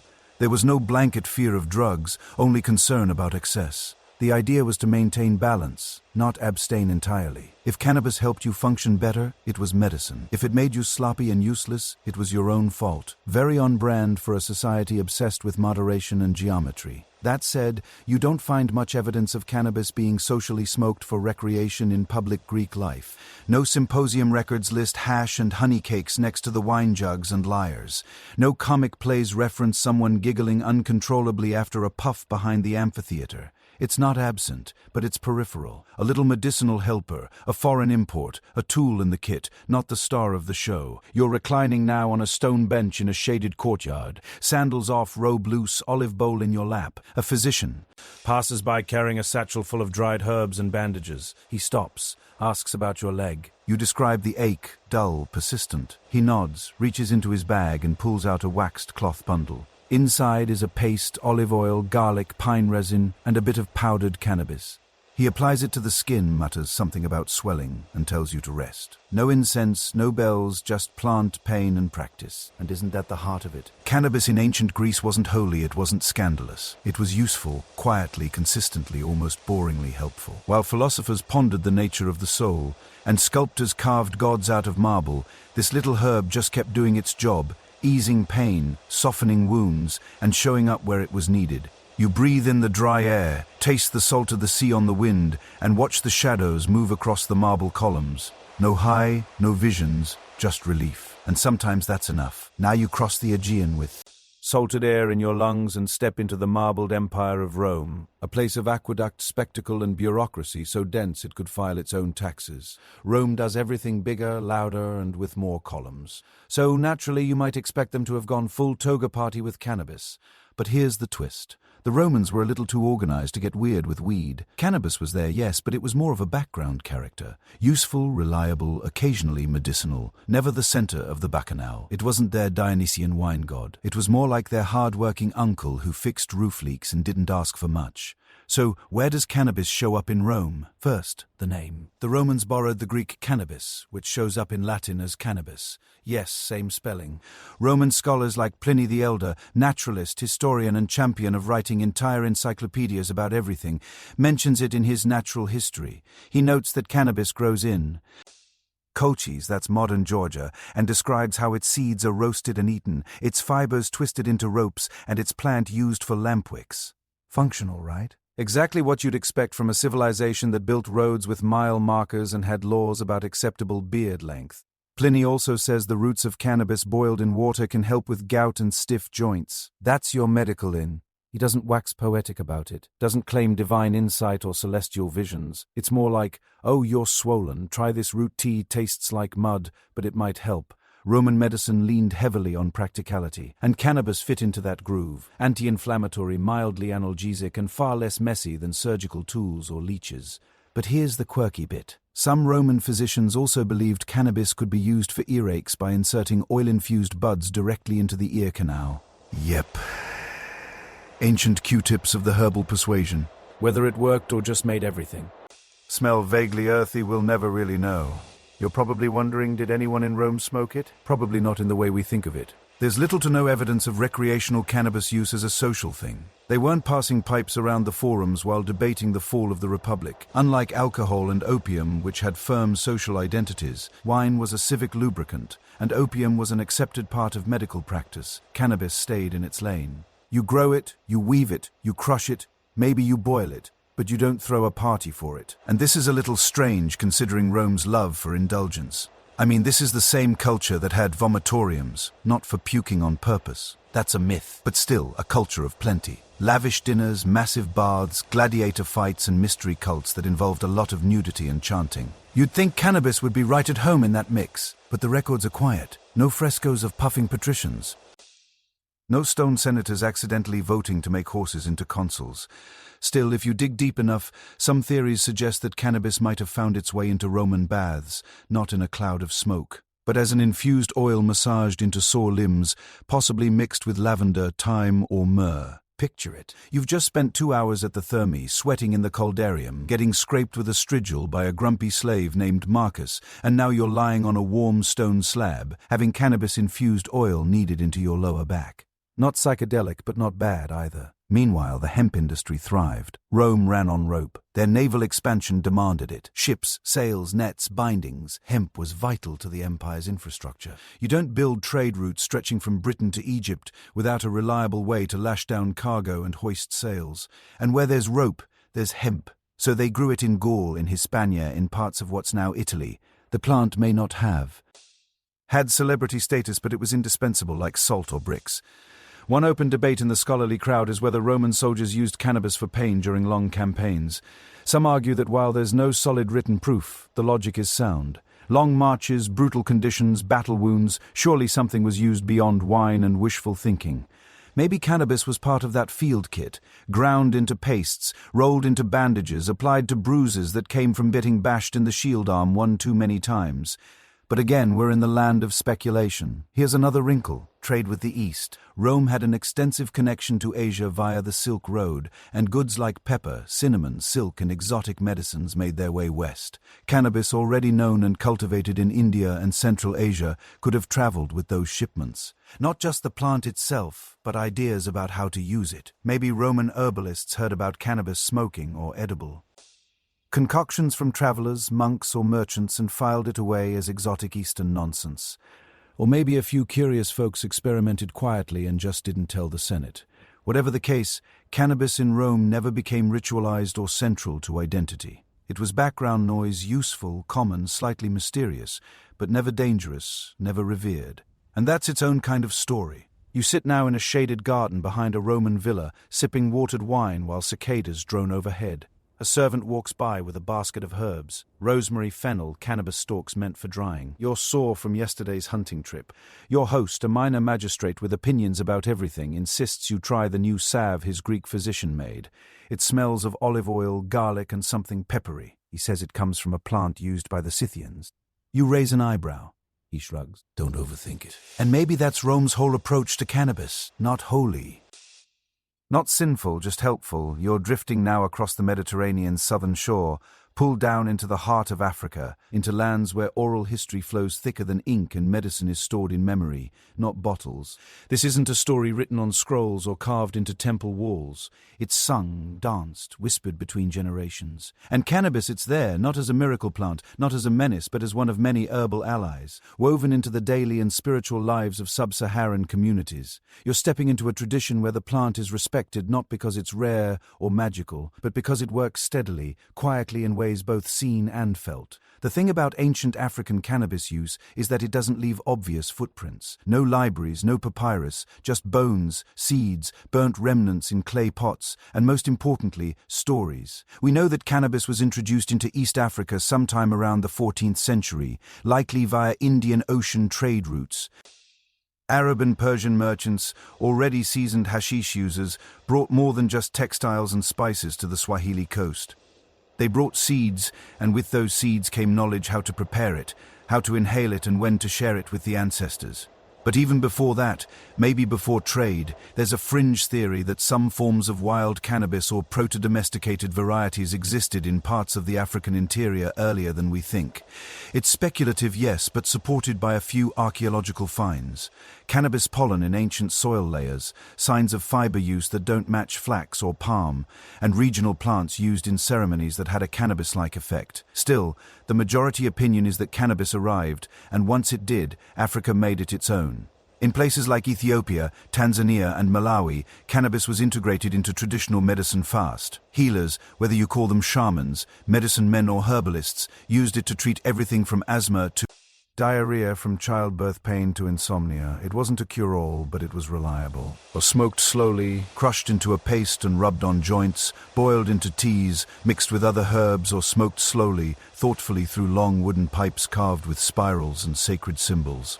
And here's your hard historical fact. In Central and Southern Africa, cannabis smoking became widespread centuries before colonial contact. Pipes dated to the 15th century and earlier have been found in Zambia and the Congo region, many of them bearing residues that test positive for THC. These weren't fancy bronze hookahs or Persian chillums. They were made from bone, clay or carved wood, homemade and effective. If you want an image of grassroots cannabis culture, this is it. But cannabis wasn't just for healing bodies. It played a role in healing communities. In many tribes, smoking together was a ritual of reconciliation. After an argument, two men might share a pipe in silence, letting the smoke do the talking. A ceremony, elders would gather and light up, not to escape, but to focus, to attune themselves to the invisible. This wasn't recreational. It was relational, communal, a way to slow the mind and open the heart before entering sacred space. One opened scholarly debate centers on whether cannabis was involved in spirit possession rituals and trance states. We know many African traditions included ecstatic dance, drumming and chanting meant to induce altered consciousness. Was cannabis ever part of that process? Possibly. Some ethnographers suggest that especially in Congo and Angola, cannabis may have been used to enhance possession rituals, not to cause the trance, but to deepen it, to lubricate the boundary between self and spirit. You're sitting now beside a small fire in a clearing ringed by trees. A gourd of bitter tea has been passed around. A drum rhythm pulses like a heartbeat. An elder leans forward, his pipe glowing at the tip. He inhales, holds it, then speaks not loudly, but with the weight of someone channeling memory older than any book. He talks of ancestors, of how to treat wounds with bark, of dreams that warn the village before a flood. No one interrupts. The smoke mingles with the night air. The line between healing and storytelling is gone. Here's a quirky cultural detail. In some Bantu-speaking societies, cannabis was called muti wa banga, literally medicine of cannabis. But muti also meant magic. The line between pharmacology and the supernatural was flexible. If a plant cured pain, helped someone sleep, or made vision sharper, that wasn't just science. That was sacred. And cannabis never stood alone. African herbalism is layered. It's synergistic. No single herb was the hero. You'd mix cannabis with roots that boost circulation, leaves that cool fevers, bark that calms nerves. The medicine wasn't just chemical, it was spiritual. Intent mattered, so did ritual. You didn't just crush leaves and hope. You asked permission from the fir. You sang to it. You harvested at the right moon phase. Healing was a relationship, not a transaction. Now, not everyone used cannabis. Just like anywhere else, it had its skeptics. Some elders warned it made young men forgetful. Some mothers worried it dulled ambition. And when Islamic influence expanded in East Africa, especially along the coast, cannabis started running into moral headwinds. Much like alcohol, it became a point of tension between spiritual tradition and religious reform. Some communities continued using it in secret. Others let it fade into the margins. But in many rural places, the plant endured. Quietly, not advertised, not outlawed, just present. A small garden patch behind the hut, a pipe carved with care, a mixture passed down like a recipe, sometimes literally. In Malawi, a strain of cannabis known today as Malawi Gold has been cultivated for centuries, prized for its potency and golden color. You better believe the knowledge of how to grow, harvest, and cure it was preserved through generations, long before modern branding showed up to slap it on a t-shirt. Cannabis in Africa didn't need to be shouted about. It worked. That was enough. So you sit by the fire until the embers glow like old stars. You're full of tea, listening to the crickets, and the smoke has made the night feel just a little softer around the edges. There are no visions, no divine revelations, just a sense that you're part of something long, old, and deeply rooted. And that in this place is medicine. You drift north now up through sand and stone into the heart of the Islamic world. Golden minarets, tiled domes, cool courtyards shaded by fig trees. It's the 9th century and you're in Baghdad or maybe Cairo or Damascus depending on the wind. Wherever you are, it's the height of the Islamic Golden Age and the world is buzzing quietly, thoughtfully. With scholarship, innovation and yes, a whole lot of hashish. You've stepped into an era where weed takes on a new role, one caught between devotion and heresy, between sacred use and scandal. This is where the green plant meets the green dome. And let's just say the relationship is complicated. In Islam, alcohol is a no-go. The Quran is clear. Intoxicants and gambling, it says, are abominations of Satan's handiwork. And that made sense. Alcohol was chaotic, disruptive, violent. So for a while, hashish slipped under the radar. A substance that altered consciousness, sure, but in a different way. A quieter way. You didn't stumble and slur your way through a night of hashish. You sat still. You listened. You heard the world hum under its breath. By the 10th century CE, hashish had taken root across the Islamic world. From Egypt to Persia, it was being smoked, eaten, and sometimes steeped into syrups or baked into dense little balls of joy called majaun. These weren't party favors. They were full-on edibles mixed with nuts, honey, spices, and occasionally opium just to make sure the walls really started breathing. And while you won't find hashish front and center in any mosque sermon, it was quietly, persistently everywhere. Let's talk about the users. Some were ordinary laborers, farmhands, craftsmen, dock workers, looking to ease pain after a long day or melt the boredom of rural life. Others were poets and mystics drawn to hashish, not just for relief, but for revelation. They believed the plant could quiet the mind and open the spirit to divine truth. One man's sinful indulgence was another man's spiritual gateway, and the Sufis, those itinerant seekers of ecstatic unity with God, found themselves right at the heart of that contradiction. Now the Sufis didn't all use cannabis, but some did, especially the wandering mystics, the Qalandars, who rejected. Societal norms shaved their heads, carried begging bowls, and lived with a freedom that terrified respectable scholars. Some called them saints, others lunatics, but a few of them definitely carried hashish not as a vice, as a sacrament. You're sitting in a Sufi lodge, cross-legged on a woven mat. The air is heavy with rose water and wood smoke. Someone passes a small pipe carved with geometric patterns.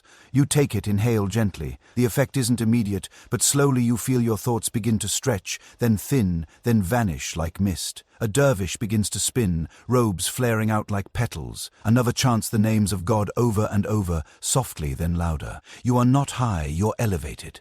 But not everyone saw it that way. As hashish use spread, it attracted criticism. Fierce, loud, and well documented. Islamic scholars, especially from the more conservative schools, began to see it as a threat.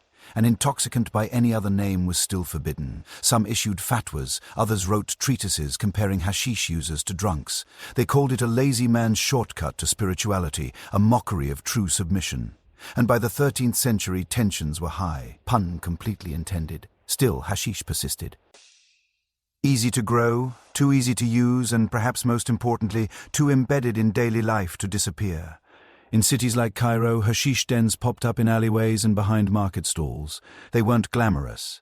They were smoky, dim, full of whispers and the occasional argument about theology. But they were everywhere. One opened scholarly debate centers around the Hashashin, the infamous sect of assassins who operated from the mountains of Persia during the 11th and 12th centuries. Led by Hassan Saba, they were rumored to consume hashish before committing murders, earning them the name Hashishiyin. That's your historical fact, but it's a murky one. Some historians believe the connection between the assassins and hashish was exaggerated or fabricated by crusaders who didn't understand Islamic culture and wanted to paint their enemies as drug-crazed maniacs. Others argue there was some truth to it, that hashish was used to dull fear, enhance focus, or simulate paradise. In the mind of a would-be martyr, either way the word assassin gets linguistically tangled with hashish, and a very long, very weird reputation begins.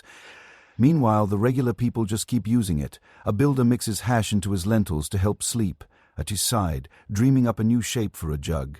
A poor poet in the alleys of Damascus sells hand-copied verses for coins, then smokes his earnings behind the mosque. These aren't heretics or criminals. They're humans trying to make meaning, trying to get through the ache of life with a little softness between the ribs. And here's your quirky cultural fact. In some regions, especially North Africa, hashish use became associated with musicians, particularly in Nawa traditions. This blend of music, spirit possession, and trance dancing, especially in Morocco, sometimes included cannabis as a tool for opening the senses, the rhythmic drumming, the call and response chants, the repetitive dance, all of. It paired with the gentle float of hash smoke, again not for escape, for entry. You sit now in a cafe in Cairo centuries ago, sipping sweet mint tea. At the next table, men argue about poetry and law. A small clay pipe sits between them. The smoke is faint but familiar. You're not part of the conversation, but you feel like you understand it anyway. Something ancient moves under the table. Not sin, not salvation, just the simple act of two people sharing smoke and through it understanding. Hashish in the Islamic world was never just about getting high. It was about vision, connection, transgression. And it never settled comfortably into one category. Some called it a gift, others a curse. Most just called it part of life, and that's how it remained. Floating under the call to prayer, curling through bazaars. A secret not so secret, a sin not quite sinful. A plant that somehow slipped between the cracks in the law and found sanctuary in the spaces where silence, music and prayer meet. The desert gives way to forest now dense and breathing. The air thicker, the light slanted green through tall trees. You've wandered west from Cairo or Damascus, past trade roads and mountain passes into a quieter kind of place. Remote shrines, half-forgotten paths, and solitary figures wrapped in rough cloth humming to themselves as they walk. These are the mystics, the Sufi saints, the seekers who stepped outside of mosques and markets and went looking for God in wind, dirt, and dreams. And among them, cannabis becomes something sacred, not in name, not in doctrine, but in practice. You're entering the smoky world of the Sufi mystics and their spiritual use of weed, and things are about to get soft, strange, and very, very quiet. It's easy to misunderstand the Sufis. From the outside, they look like fringe wanderers, poets, dancers, madmen. But inside their circles, they're devoted practitioners searching for divine union in the most human ways possible. Through breath, through sound, through stillness, through rhythm, and yes, sometimes through altered states. Not all Sufis used cannabis. Many didn't. But a few groups, especially the Calendars and other antinomian orders, the ones who lived outside the rules, used it openly, even joyfully. For them, hashish wasn't a distraction. It was a focus, a way to still the outer world so the inner world could rise. They weren't using it to forget. They were using it to remember who they were, what they came from, and how they were stitched together with God. Moment by moment, breath by breath, you're in a stone courtyard at dusk, the call to prayer just fading. A bowl of hashish burns slowly in the center, set in a ring of river stones. Around it, a few figures sit cross-legged, eyes half-lidded, fingers wrapped around strings of beads. No one speaks. You're not here to talk. You're here to be. The smoke is rich and sweet and strange, not overpowering but inviting. Like an old friend who doesn't say much but knows just when to put a hand on your shoulder.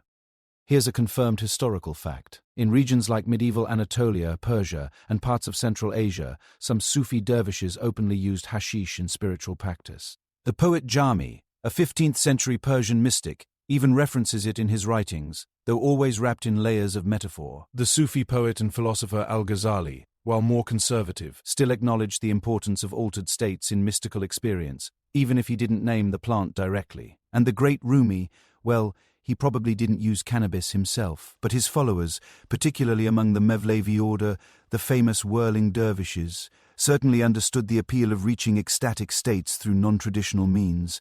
But let's stay with the Calendars for a moment. These were the outcasts, the barefoot mystics, the ones who wore animal skins and let their hair grow wild. They chanted in the streets, sometimes cursed at passers-by. Sometimes offered unexpected blessings. They were beloved and reviled, seen as saints by some and lunatics by others. And among their few consistent tools, aside from drums and poems, was hashish. They carried it in little cloth bundles, rolled it with their palms, burned it in simple pipes made from river reeds or clay. For them, intoxication wasn't indulgence. It was annihilation, not of morality, but of ego. The self, that clinging illusion, had to be burned away. And hashish helped, not always, not alone, but as part of a wider practice that included fasting, prayer, chanting, and often a whole lot of walking. One quirky historical note: in some regions, these Sufi orders were so entwined with hashish use that local slang began calling hashish the poor man's wine or the green incense of the saints. It wasn't hidden. It wasn't criminalized in the way alcohol was, but it was watched. Imams frowned, authorities sighed. But as long as the mystics stayed quiet or stayed in the Hills, they were mostly left alone. Still, this didn't mean everyone approved. Many Orthodox Islamic scholars condemned the use outright. For them, any intoxicant, regardless of whether it came from grapes or greenery, was a threat to spiritual clarity. They accused the hashish-using dervishes of blasphemy, laziness, and heresy.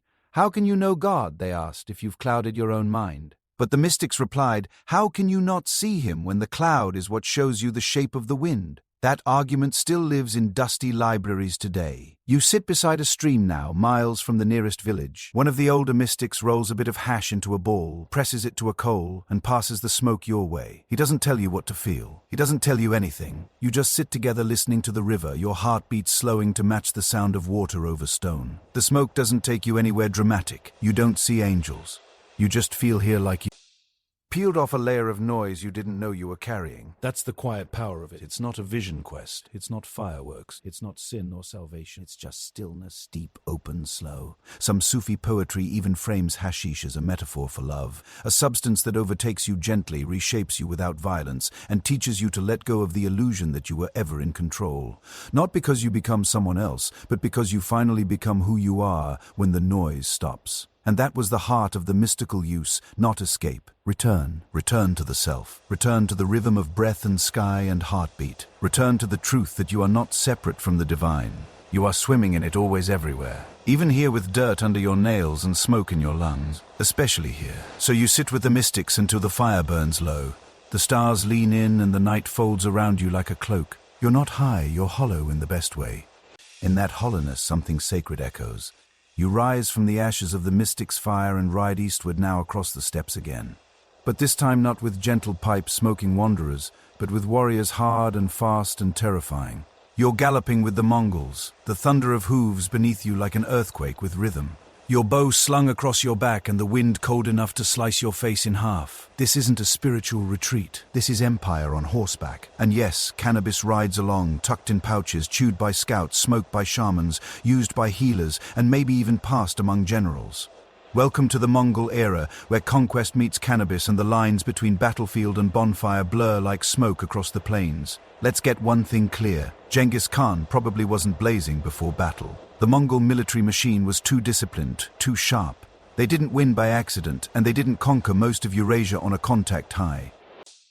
The world they moved through was rich with cannabis culture, and their nomadic lifestyle, expansive, curious, deeply tied to nature and survival, meant they absorbed everything useful from the lands they passed through. Cannabis very useful. You're sitting now in a Mongol camp, late 12th century. The tents are round and low. The yurt warmed with fires that crackle under iron cauldrons of milk tea and mutton stew.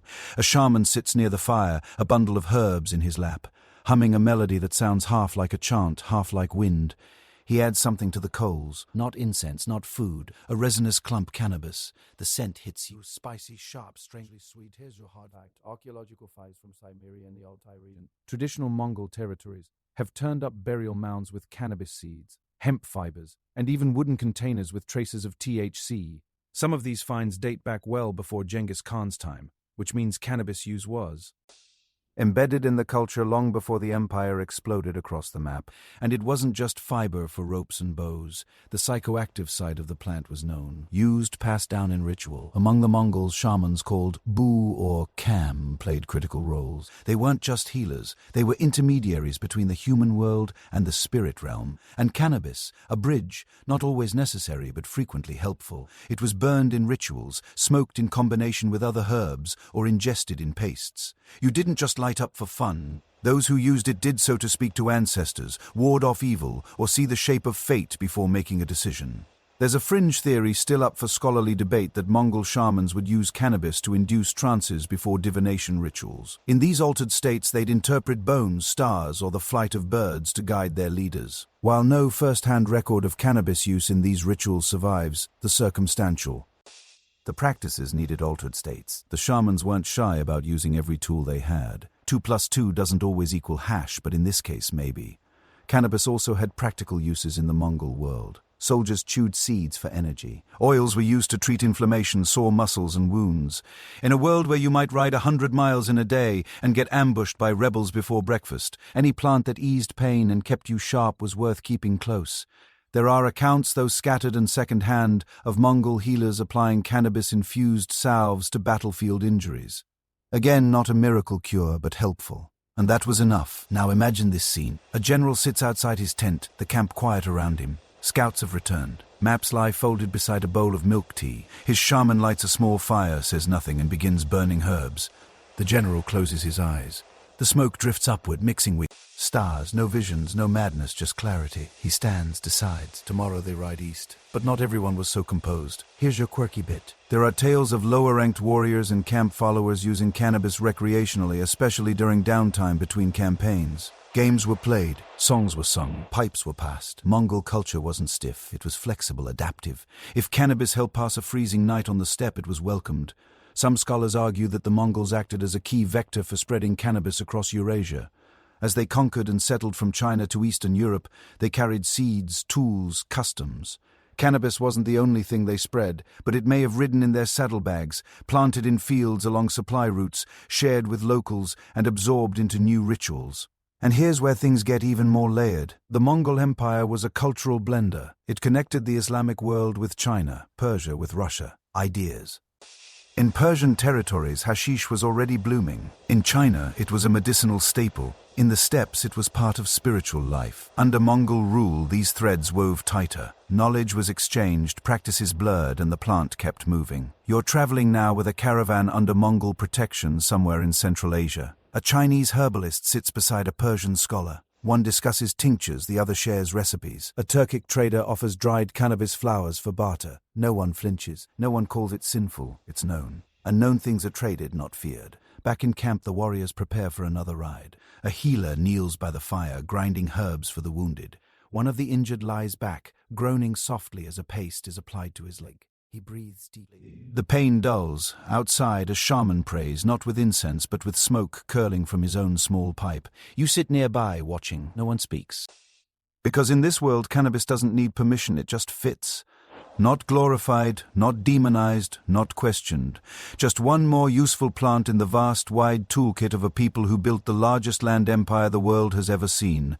The earth flattens beneath your feet now, stamped with footprints, cart tracks, and the dust of centuries. You're on the Silk Road, the ancient artery that pulsed across continents, carrying silk, salt, gunpowder, and ideas from one edge of the known world to the other. You walk beside traders, monks, herders, mercenaries. Languages shift mid-conversation. Spices perfume the air, and at every stop something new is bought, bartered, or stolen. In this wild fusion of cultures, cannabis travels too, not as a novelty, but as a trusted companion. A seed tucked in a pouch. A bundle of dried flowers shared by a fire. You're watching the plant go global, not through conquest or religion this time, but through commerce. This is cannabis as cargo, the silk. Road wasn't one road, of course. It was a network, a vast tangle of trails stretching from China to the Mediterranean, threading through Persia, Central Asia, India, and beyond. And along these paths, goods weren't the only things exchanged. People traded stories, rituals, medicines, recipes, philosophies, and plants. Cannabis had already taken root in many of these regions individually. But now, with caravans trundling between oases and rest stops, the knowledge of how to use it was being handed off like a sacred whisper. Imagine a trader from Kashgar, his horse draped in wool, offering a cake of compressed hashish to a tired merchant from Samarkand. No currency exchanged, just mutual relief.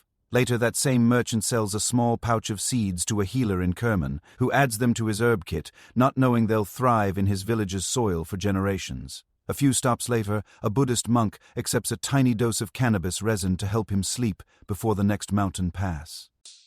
No ceremony, no drama, just trade. Hard historical fact. Cannabis was known and cultivated in nearly every major Silk Road region by the first millennium CE.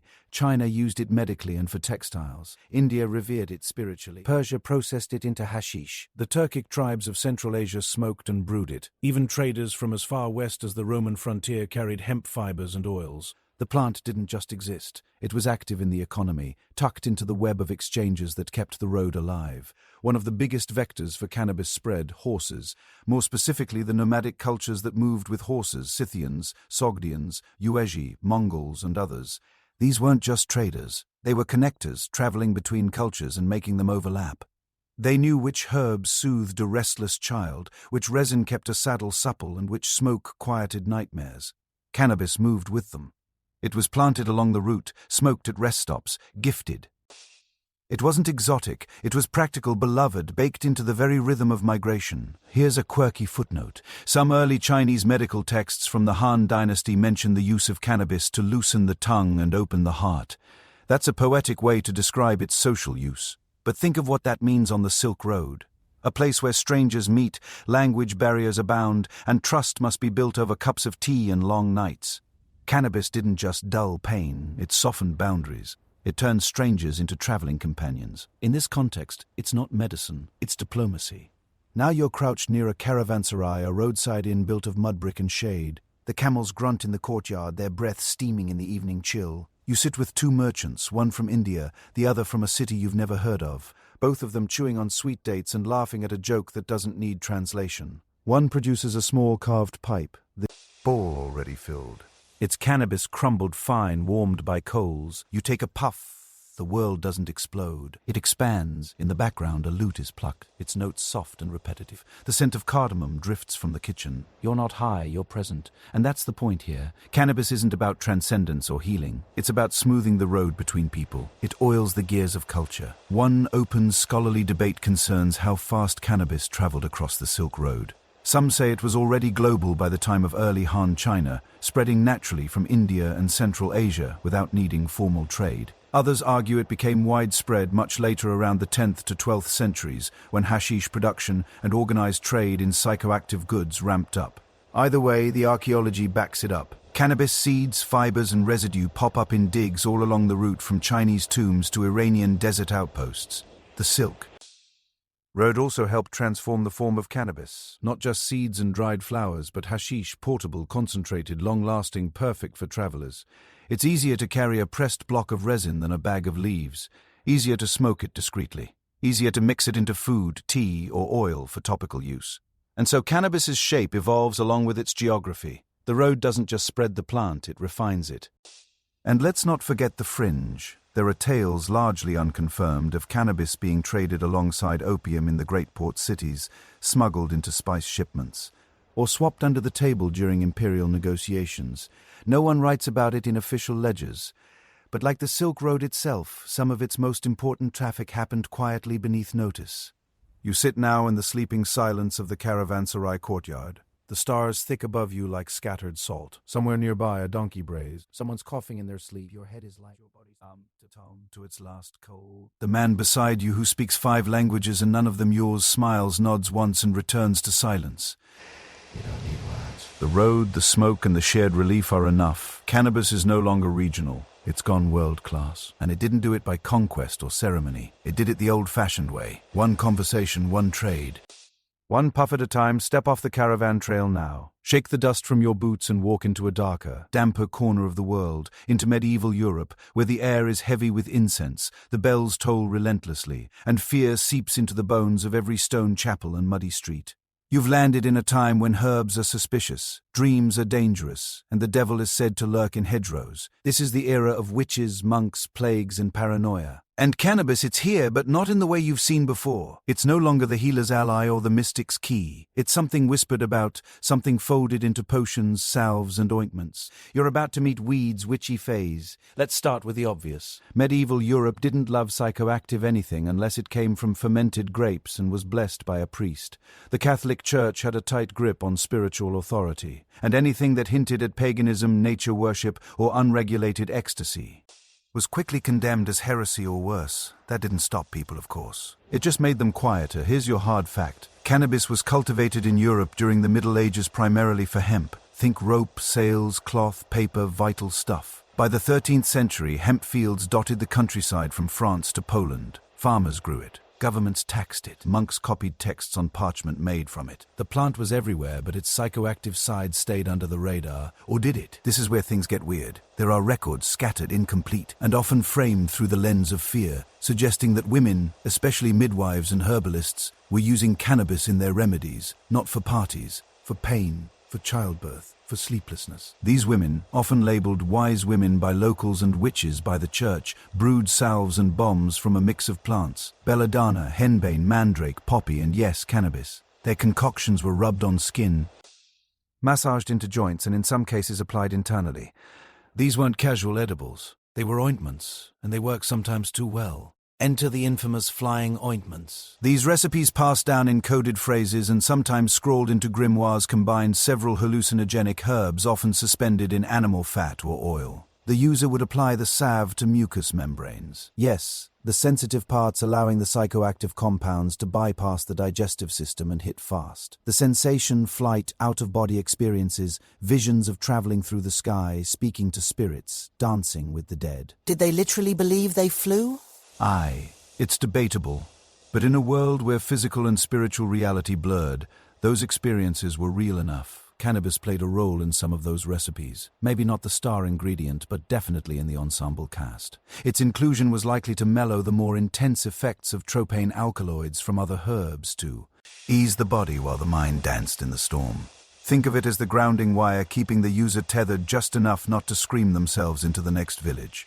Now your quirky fact. In 15th century Germany, there are surviving Herbal's early botanical guides that describe cannabis as an effective remedy for tumors, cough, and inner heat, and suggest boiling its seeds in milk to make a calming tonic. The same books also mention how too much of it could cloud the senses and inspire laughter. That might sound charming now, but in medieval Europe, too much laughter, especially from women, was often seen as suspicious. And that brings us to the fear. This period is drenched in it. The Black Death has swept through. Wars rage. The church tightens its grip, declaring any deviation from official doctrine as a threat. And when people, especially women, exhibit knowledge of healing that isn't learned in a monastery, it gets dangerous fast. Cannabis, alongside other witch herbs, gets lumped into the category of forbidden knowledge. You aren't just treating menstrual cramps, you were calling demons. This suspicion culminates in the infamous witch hunts of the 15th to 17th centuries. Thousands of women, most of them healers, midwives, or just conveniently unprotected, are accused of sorcery, tortured, burned, hanged, their herbs confiscated, their knowledge erased or demonized. The church documents often describe green ointments, herb-laden pouches, or unclean salves, possibly including cannabis, as tools of the devil. And yet, the plant never disappears. It's still growing in cottage gardens, still being plucked and dried and used in quiet corners. A mother rubbing salve on her child's aching limbs. A midwife preparing for a birth. A traveler steeping seeds in hot wine to help sleep come faster. These aren't witches, they're survivors, and cannabis is just one more ally in the hedge. One open debate among historians is how widespread psychoactive cannabis use actually was in medieval Europe. Some argue it was rare, an occasional fringe usage wrapped up with more potent hallucinogens. Others believe it was more common, simply unrecorded or misattributed. After all, few people were writing, "got high off the ointment today," in their diaries, when that sort of honesty could get you set on fire. You sit now in a small stone cottage miles from the nearest city. Rain taps the thatch above. A woman kneels at the hearth, stirring a pot of fat and herbs over low flame. She doesn't name the plants out loud. She just adds them one by one, watching the texture, muttering under her breath. When it's done, she pours it into a clay jar, stops it with a rag, and sets it beside the others on a shelf you're not allowed to touch. Later, you watch her rub a bit on a man's twisted knee. He winces, then sighs. The pain fades. He blesses her. She says nothing. This isn't magic. It's knowledge preserved under threat, passed hand to hand, coded in rhyme and cannabis through it all remains. Not holy, not wicked, just useful. Always a little suspect, always just under the surface, waiting for the light to shift. You sail west now across the choppy Atlantic, lungs full of brine and brain humming with the slow tectonic shift of empires. It's the age of exploration, baby, and everything is getting packed, labeled, and shoved into barrels. You've left behind Europe's damp stone and stepped onto the soil of the so-called New World, where colonists are busy planting flags, making deals, stealing land, and trying not to die of dysentery. This is a place of invention and violence, of fresh starts built on ancient ground. And right there in the cargo hold, tucked between the sugarcane and the musket balls, is cannabis, specifically hemp. And it's about to put in some serious work. Now, to be clear, this isn't the party strain. You're not arriving in the Americas with a sack of potent indica and a Bob Marley mixtape. This is industrial. Hemp, low in THC, high in fiber, and incredibly valuable if you're trying to survive in a place that hasn't yet invented corner stores or breathable pants. The seeds came with the settlers, sometimes by royal order. The English, Spanish, Portuguese, Dutch, all of them brought hemp along like it was the third most important thing after gunpowder and God. Your historical fact, the Virginia Company mandated hemp cultivation as early as 1611. That's right. Colonists in Jamestown were required to grow it. By 1619, Virginia law even demanded that every landowner plant a certain amount of hemp. This wasn't optional. It was empire policy. Hemp meant rope, canvas, sailcloth, and bags. And without those things, ships don't sail, armies don't march, and colonies don't survive. So you're a settler now. Hands cracked, skin burned, squinting in the sun as you harvest tough, wiry stalks that'll be beaten into submission in a process called retting. It's back-breaking, smelly work, but you need it. Your clothes are made of it, your fishing nets too. You even feed the seeds to your animals. You don't love hemp, but you rely on it like an annoying roommate who pays the rent on time. But here's where it gets interesting. Some of these colonists knew cannabis wasn't just rope. Whether they'd used it themselves or just heard stories, they'd read about its other properties. The plant had a dual reputation. One part Puritan textile, one part suspiciously exotic medicine. In the back corners of colonial gardens, a few curious individuals likely experimented. And on the plantations, especially in the southern colonies, enslaved Africans who brought deep herbal knowledge with them, probably recognized the plant and used it in traditional ways, not for rebellion, for survival. That's the quiet current beneath this era. Unofficial knowledge traveling in the bodies and memories of people who are never asked to write anything down. You're sitting now behind a weather-beaten cabin, an enslaved woman tending a tiny patch of medicinal herbs. She knows each plant by touch, smell, use. One for fever, one for labor pains, one to soften nightmares. She doesn't call it cannabis. She might not call it anything, but she knows how to dry it, grind it, brew it into tea. She uses it when no one's looking. No fanfare, no philosophy, just what works. And in the cities, things begin to stir. By the 18th century, doctors and apothecaries in the Americas start importing cannabis extracts from India and the Middle East. They don't advertise it for spiritual awakening. They prescribe it for muscle spasms, tetanus, rabies, and menstrual disorders. It appears in the same ledgers as laudanum and mercury. Cannabis, once sacred smoke and scandalous hashish, is now being processed into tinctures and sold over the counter next to jars of pickled eyeballs.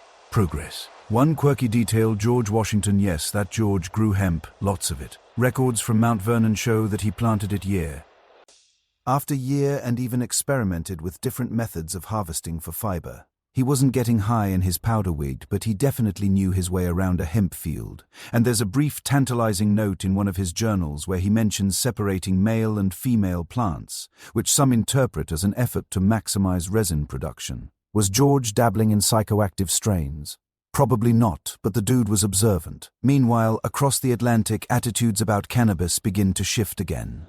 The British Empire stretching into India and the Middle East is encountering hashish culture firsthand. Soldiers, administrators, and explorers are introduced to bhang, ganja, and hash in the back alleys of Kolkata or the gardens of Cairo. They return with stories and sometimes with samples. This isn't hemp, this is experience. Euphoric, disorienting, addictive.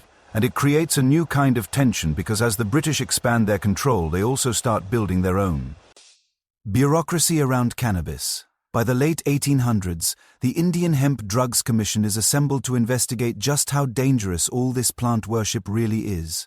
Spoiler alert, they conclude that cannabis is not a significant social problem. But by then, the whispers of addiction and insanity have begun to creep into European and American narratives. Back in the colonies turned states, cannabis still plays mostly the quiet role. It's medicine, it's fiber, it's occasionally misused, but it hasn't yet become a symbol. That's coming and it's going to hit hard. But for now, you're a post-revolution farmer in the early United States.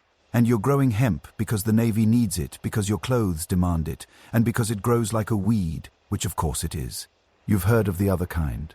You've read about hash eaters in Asia and Indian hemp tonics in the apothecary window. You're curious, maybe skeptical, maybe quietly fascinated. You chew a seed. Not much taste, but it's oily, nourishing. You wonder what the plant would do if prepared another way. Then your neighbor calls your name. The horse gets loose, and the thought disappears. For now, cannabis in the New World is rope and oil. It's infrastructure. Aye. But beneath that, there's an ember glowing. The other side of the plant, the one that opens minds instead of tying sails, is waiting. And history, as always, is rolling slowly toward the flame. You blink and time blurs again. The fields of hemp remain, but the world around them has shifted. Steam whistles scream, soot rains softly from the sky, and everything smells like coal and ambition. Welcome to the industrial era, where hemp stops being holy or suspicious and instead becomes a literal machine part. You're now in colonial America and early post-revolution United States, where cannabis, specifically the hemp variety, isn't part of a ritual or a scandal, but part of an economic strategy. It's not sexy, it's not mystical, but it's absolutely everywhere. Let's start with the big picture. The 18th and 19th centuries are all about building empires, building navies, building railroads. And to build any of that, you need materials reliable, durable, preferably local. Hemp fits the bill.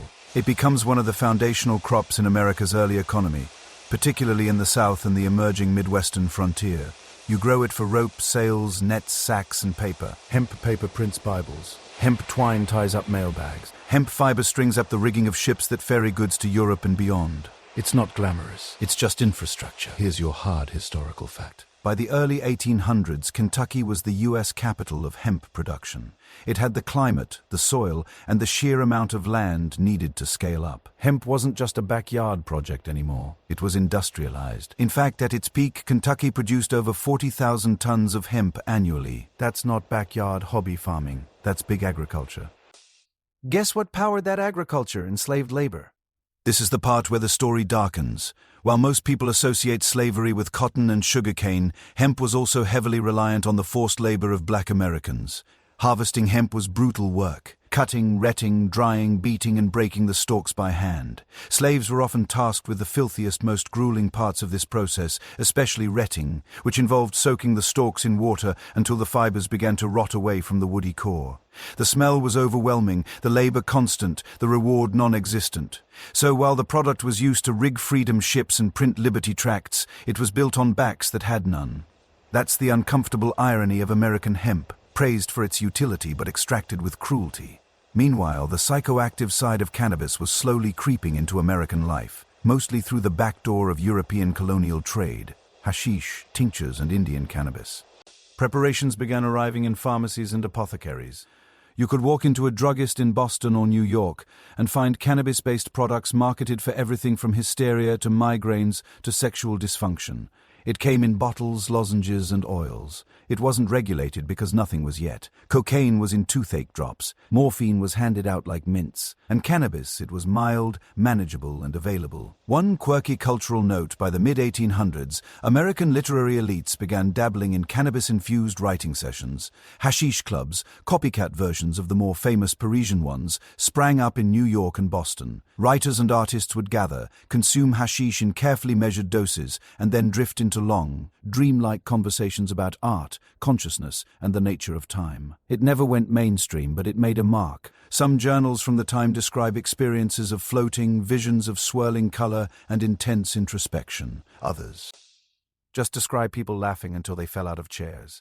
Still, cannabis was a curiosity, not yet a moral panic, and definitely not a political issue. That wouldn't come for decades. For now, it was mostly medicinal, quiet, under the radar. But the hemp side was still booming. In fact, early American government documents encouraged hemp cultivation. Thomas Jefferson experimented with hemp varieties. Benjamin Franklin used hemp paper in his printing press. Entire towns popped up with hemp mills and processing centers, all cranking out fiber for an economy that was growing as fast as its manifest destiny could carry it. Western expansion meant more wagons, more ships, more goods. All of it needed ropes and sacks and straps and canvas. All of it needed hemp. And then the Civil War happened. The war fractured the hemp economy in the South, disrupted supply lines, and ended slavery, at least legally. After that, hemp production limped along. Mechanization helped a little, but hemp had. New competitors now: cotton for textiles, jute for sacks, steel cables for ships. And then in the early 20th century, nylon entered the game and the hemp market started bleeding out. Still, it hung on. Farmers still grew it. Governments still knew it had value. And in World War II, hemp made a dramatic, if short-lived, comeback. With imports cut off due to Japanese occupation in the Pacific, the U.S. launched the Hemp for Victory campaign, urging farmers to grow hemp for military use. Propaganda films showed patriotic farmers harvesting stalks under waving flags. The Navy needed rope, the Army needed canvas, the country needed hemp. You're standing in a dusty Midwestern field now, 1943, wearing denim overalls and squinting under a straw hat. You've got government-issued hemp seeds, a war loan, and a promise that your crop is part of the fight against fascism. You harvest it, dry it, ship it. The war ends, the campaign vanishes. Hemp is de-emphasized again, filed back under useful but awkward. especially as the government begins tightening restrictions on anything that even resembles a drug. And that's the setup for the next act, the shift from helpful to harmful, from medicine to menace.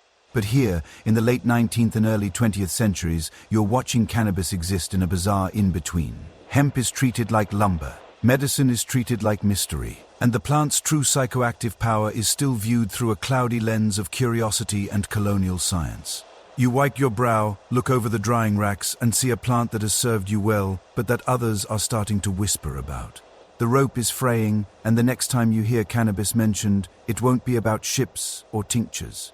It'll be about crime. The page turns again, only this time it slams shut and reopens with a headline. You're in the early 20th century now, and cannabis is no longer an herb in a healer's pouch or fiber in a farmer's field. It's a headline, a warning, a threat, printed in bold type and dripping with sensationalism. Welcome to the era of reefer madness, where cannabis stops being a plant and becomes a scapegoat. It's the dawn of propaganda, of policy built on panic, and of a culture slowly hypnotizing itself into forgetting everything it used to know about this plant. It didn't happen overnight. In the late 1800s, cannabis was still in American pharmacies, still sold as a painkiller and sedative. But something shifted in the early 1900s. First slowly, then all at once. The US population was growing fast, fueled by waves of immigration, especially from Mexico and the Caribbean. And along with people came culture, music, language, food, and yes, recreational cannabis. It wasn't the low-THC industrial hemp from Kentucky. This was ganja, marijuana, the smokable flower of the plant used socially, ritually, and sometimes just for fun. And that apparently was a problem. Let's get one historical fact on the table. The word marijuana wasn't even commonly used in the US until it became a tool for demonization. Lawmakers, particularly those with xenophobic leanings, latched onto the exotic-sounding word as a way to separate cannabis from its white hemp-based reputation.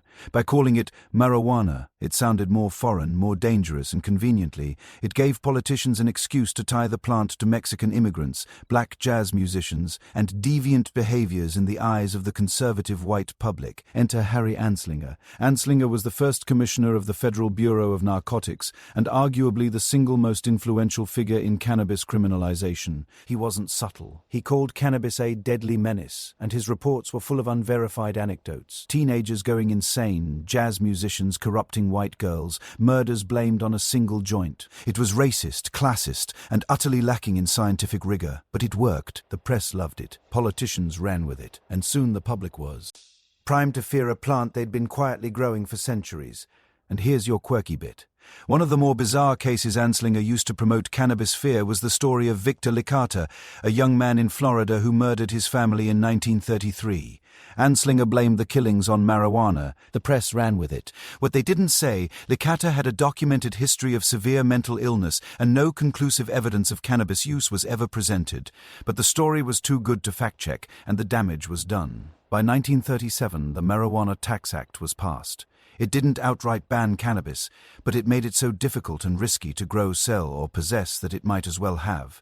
The law was vague, the penalties harsh, and the enforcement selective. Hemp farmers were confused, pharmacists were suddenly criminals, and just like that, the US began forgetting that cannabis had ever been anything but a public threat.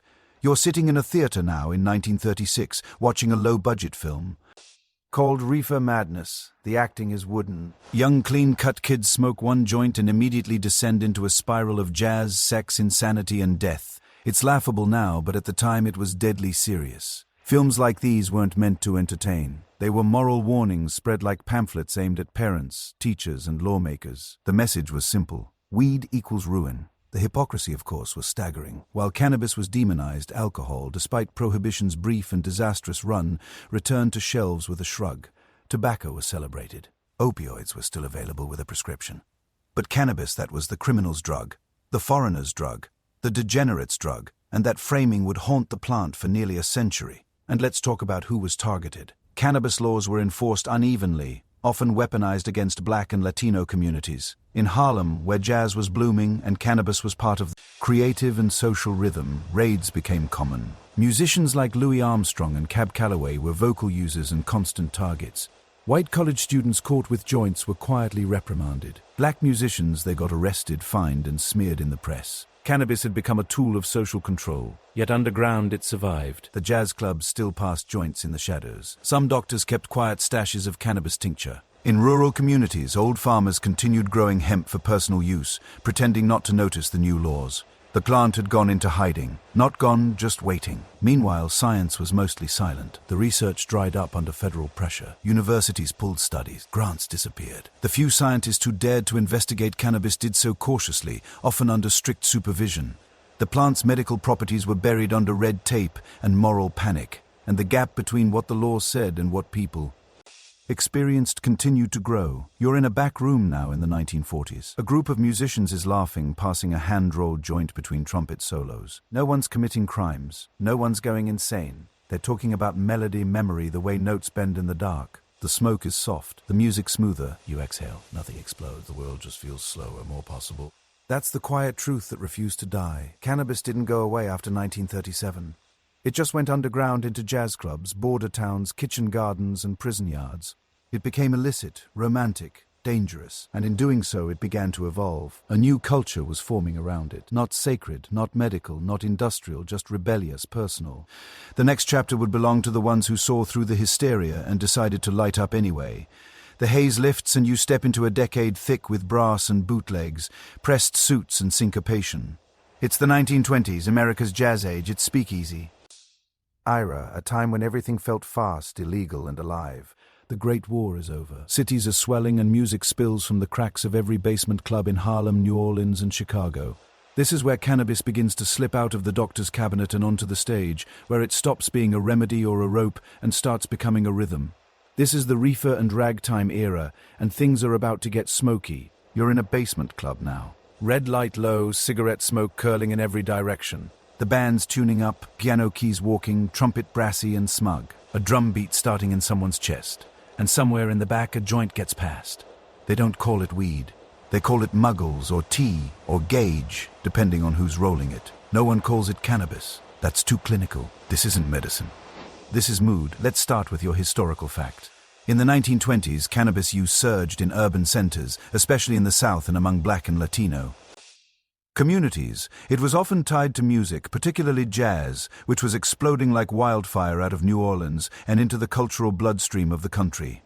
Musicians used it to loosen their minds, slow down time, sharpen improvisation. In the haze of a good joint, a 3-minute solo stretched into eternity. Notes bent like they had feelings. Louis Armstrong smoked regularly and made no secret of it. He called it the gauge and said it helped him relax, stay creative, and connect more deeply to the music. He was arrested for possession in 1930, one of the earliest celebrity pot busts in American history. But he didn't stop. For him, it was part of the art, and the art was everywhere. Here's a quirky detail. In Harlem, underground joints weren't just smoky bars. They were cultural laboratories. Cannabis was cheap, easy to grow, and often sold in tea pads, small apartments or clubs where patrons could pay a nickel to sit, smoke, and listen to music. These weren't dens of moral collapse. They were salons, places for black intellectuals, artists, poets, and musicians to gather and create. Langston Hughes, Zora Neale Hurston, Cab Calloway. They all moved through these rooms, all aware of the way cannabis softened edges and bent the night. But cannabis use wasn't limited to artists. Mexican immigrants brought their own cannabis traditions across the border into the Southwest. In Texas, Arizona, and California, recreational use became common among working-class communities, especially those who found themselves underpaid, overworked, and socially isolated. Weed wasn't rebellion, it was relief. Then came the backlash. White America didn't like what it couldn't control. As jazz became more popular and cannabis use more visible, the press began to panic. Not about the plant, but about the people using it. Inflammatory headlines linked cannabis to violence, insanity, sexual deviance, and always to race. Mexican migrants were painted as drug pushers. Black musicians were accused of using weed to seduce white women. The plant became a scapegoat. The users became the target. And so began the slow, methodical criminalization campaign. You already met Harry Anslinger in the last chapter. His anti-marijuana crusade was rooted not in science but in racism and moral panic. The jazz scene made an easy target. Loud, black, irreverent, high. The very things white America feared and envied. But beneath the headlines, cannabis kept flowing. It was cheap to grow, easy to roll, fast to share. It didn't cause hangovers. It didn't make you violent. If anything, it made you talk too much and forget where you put your hat. and in the creative circles of the 1920s that was a feature, not a bug. You're leaning on a velvet banquette now, tapping your foot as the band slides into a slower groove. Someone hands you a joint, not flashy, just a soft brown twist. You take a hit, the burn is light, the taste earthy, and then the room slows. You don't drift, you sink. The trumpet sounds more human. The lights feel warmer. Someone laughs across the room and you swear it echoes like a cymbal. This is what they were afraid of. Not insanity, not violence, but freedom. Cannabis in the jazz age gave people space, mental, emotional, spiritual. It was a pressure valve in a world that still segregated water fountains, lynched with impunity, and pretended that art was apolitical. A joint was a tiny burning act of resistance, not loud nor angry, just present. And yet, while cannabis thrived in the margins, it never fully stepped into the light. The white press mocked it, the law circled it, and most Americans still thought of it as an immigrant drug, a foreign toxin that made respectable kids go Negro. To quote one particularly vile op-ed from the era, the seeds of modern prohibition were being sown, and they would grow fast. But not yet. In this moment, 1928, Harlem midnight, weed is still just weed. A little joy, a little silence, a little softening of a world too sharp. You exhale. The trumpet swells. Someone snaps their fingers and you realize the joint is gone. Passed again onto someone else. You smile. 'Cause here in this rhythm, the smoke doesn't separate people. It connects them. The room darkens. The music fades. The joints are still burning. But now the laughter's strained. The knock at the door comes with consequences. And the smoke smells more like risk than rhythm. You're in mid-20th century America now, an era obsessed with clean lawns, red scares, and very specific definitions of who gets to be good. Welcome to the age of propaganda and panic where cannabis becomes public enemy number one, not because of what it does, but because of what it represents. It's not just a drug now. It's a symbol, a target, and the government is locked and loaded. By the 1950s, the United States is deep in a post-war identity crisis. The country has won the war, but lost its innocence. Communism lurks. Nuclear fear simmers under every sidewalk, and a generation of men returns home to suburbia with a new mortgage and a permanent twitch. The answer: control, clean-cut conformity. One nation under God with matching curtains and a car in every driveway. And nothing says non-conformist like lighting up a joint and asking why your boss gets to tell you what to do with your weekends. Cannabis didn't go away after the Marijuana Tax Act of 1937. It just slipped deeper underground. Jazz clubs still passed joints behind stage curtains. Border towns still grew it in quiet corners. But now even being associated with cannabis could ruin you. The FBI, newly emboldened, under J. Edgar Hoover, took an interest in deviant behaviors that included sexual nonconformity, communism, interracial mingling, and, you guessed it, cannabis use. It all smelled like the same threat to America's self-image. Here's your hard historical fact. In 1951, Congress passed the Boggs Act, setting mandatory minimum sentences for drug offenses, including marijuana. First-time possession could get you 2 to 10 years in federal prison. No parole, no leniency. That same year, the Federal Narcotics Bureau launched aggressive campaigns to stamp out marijuana rings, which they claimed were fueling youth rebellion and moral decay. And if those rings happened to be in black neighborhoods or immigrant communities, well, that was just convenient. What changed wasn't the plant. It was the politics. Cannabis became a tool of fear. Government posters warned parents to check their kids' textbooks for hidden reefer stashes. Films showed wide-eyed teens going homicidal after a single puff. Newspaper columns offered breathless accounts of marijuana sex orgies and reefer rape crimes. The science didn't back any of it. But the fear was useful because when people are scared, they stop asking questions. Here's your quirky moment of resistance. In 1954, a New Orleans mayor named Delesseps Morrison got fed up with the anti-cannabis hysteria and ordered local police to scale back on petty weed busts. His logic? The cops had bigger problems. But the backlash was immediate. Newspapers accused him of inviting corruption and federal agents threatened to step in. He eventually walked it back. The machine was too loud. Meanwhile, cannabis use was evolving. It was no longer just jazz musicians and farm workers. College students, bohemian writers, and disillusioned veterans began experimenting with it quietly, carefully, under the radar in the cafes of Greenwich Village and the lofts of San Francisco. Joints passed alongside poetry readings and folk guitar. These weren't criminals. They were seekers, intellectuals. People beginning to notice that the official version of America didn't quite add up. One group in particular kept the ember alive. The Beats, Jack Kerouac, Allen Ginsberg, William S. Burroughs. These writers weren't stoners in the modern sense, but they used cannabis and other drugs as tools for dislocation, to escape the numbing predictability of 1950s culture. In their books and letters they wrote about cannabis like a travel companion, sometimes funny, sometimes frightening, always revealing. You're sitting now in a cramped New York apartment, the wallpaper peeling slightly, the ceiling fan ticking like a metronome. A group of students sits in a loose circle on the floor. Someone reads aloud from Howl. Someone else rolls a joint with fingers that tremble slightly, part excitement, part fear. You take a puff. The window is cracked. Outside a siren. Inside your breath softens. You feel your mind open. Not wildly, not explosively, but gently. Start to listen harder, not just to others, to yourself. This, the government insists, is a crime. Because by now the war on cannabis has officially begun. Anslinger, still in charge of the Federal Bureau of Narcotics, expands his crusade. He targets jazz musicians, Hollywood actors, students. He files reports accusing actors like Robert Mitchum and musicians like Gene Krupa of marijuana possession, using these cases to warn the public that fame, creativity, and cannabis are a dangerous mix. When Billie Holiday refused to stop singing Strange Fruit, Anslinger made her a personal target, hounding her until her death. The law was always more about control than public health, and behind the scenes, pharmaceutical companies were beginning to flex their influence.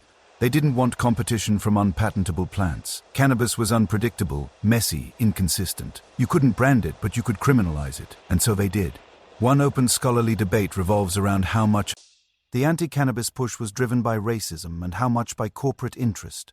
The answer, of course, is both. They worked hand in hand, an alliance of moral panic and economic control. Fear sold newspapers, criminals in labor. And all the while, people still smoked, still passed joints in alleyways and tenements and backstage dressing rooms. The plant survived because the need for it never vanished. By the end of the 1950s, cannabis had been pushed into the shadows, but it had also found new footing. Not just as an underground drug, but as a culture, quiet, hidden, but growing. People who used it saw themselves as different, outsiders in a country obsessed with sameness. You're in a basement now, listening to a record spin. Someone hands you a joint. You take it without speaking. Outside, the world is all marching bands and white picket fences. But here in this circle of smoke, you feel something crack open. The future's coming, and this time it smells. Like revolution, you exhale, and the walls fall away. Tie-dye incense, a sitar riff you're not entirely sure is coming from the record or your brain. It's the 1960s now. You've stepped into the long, strange trip, the age of protest and paisley. When cannabis bursts from basements and back alleys into fields, festivals, and full-on political rebellion. This is the decade where weed stops hiding. It grows its hair out, strips off its shirt, and dances barefoot in the mud.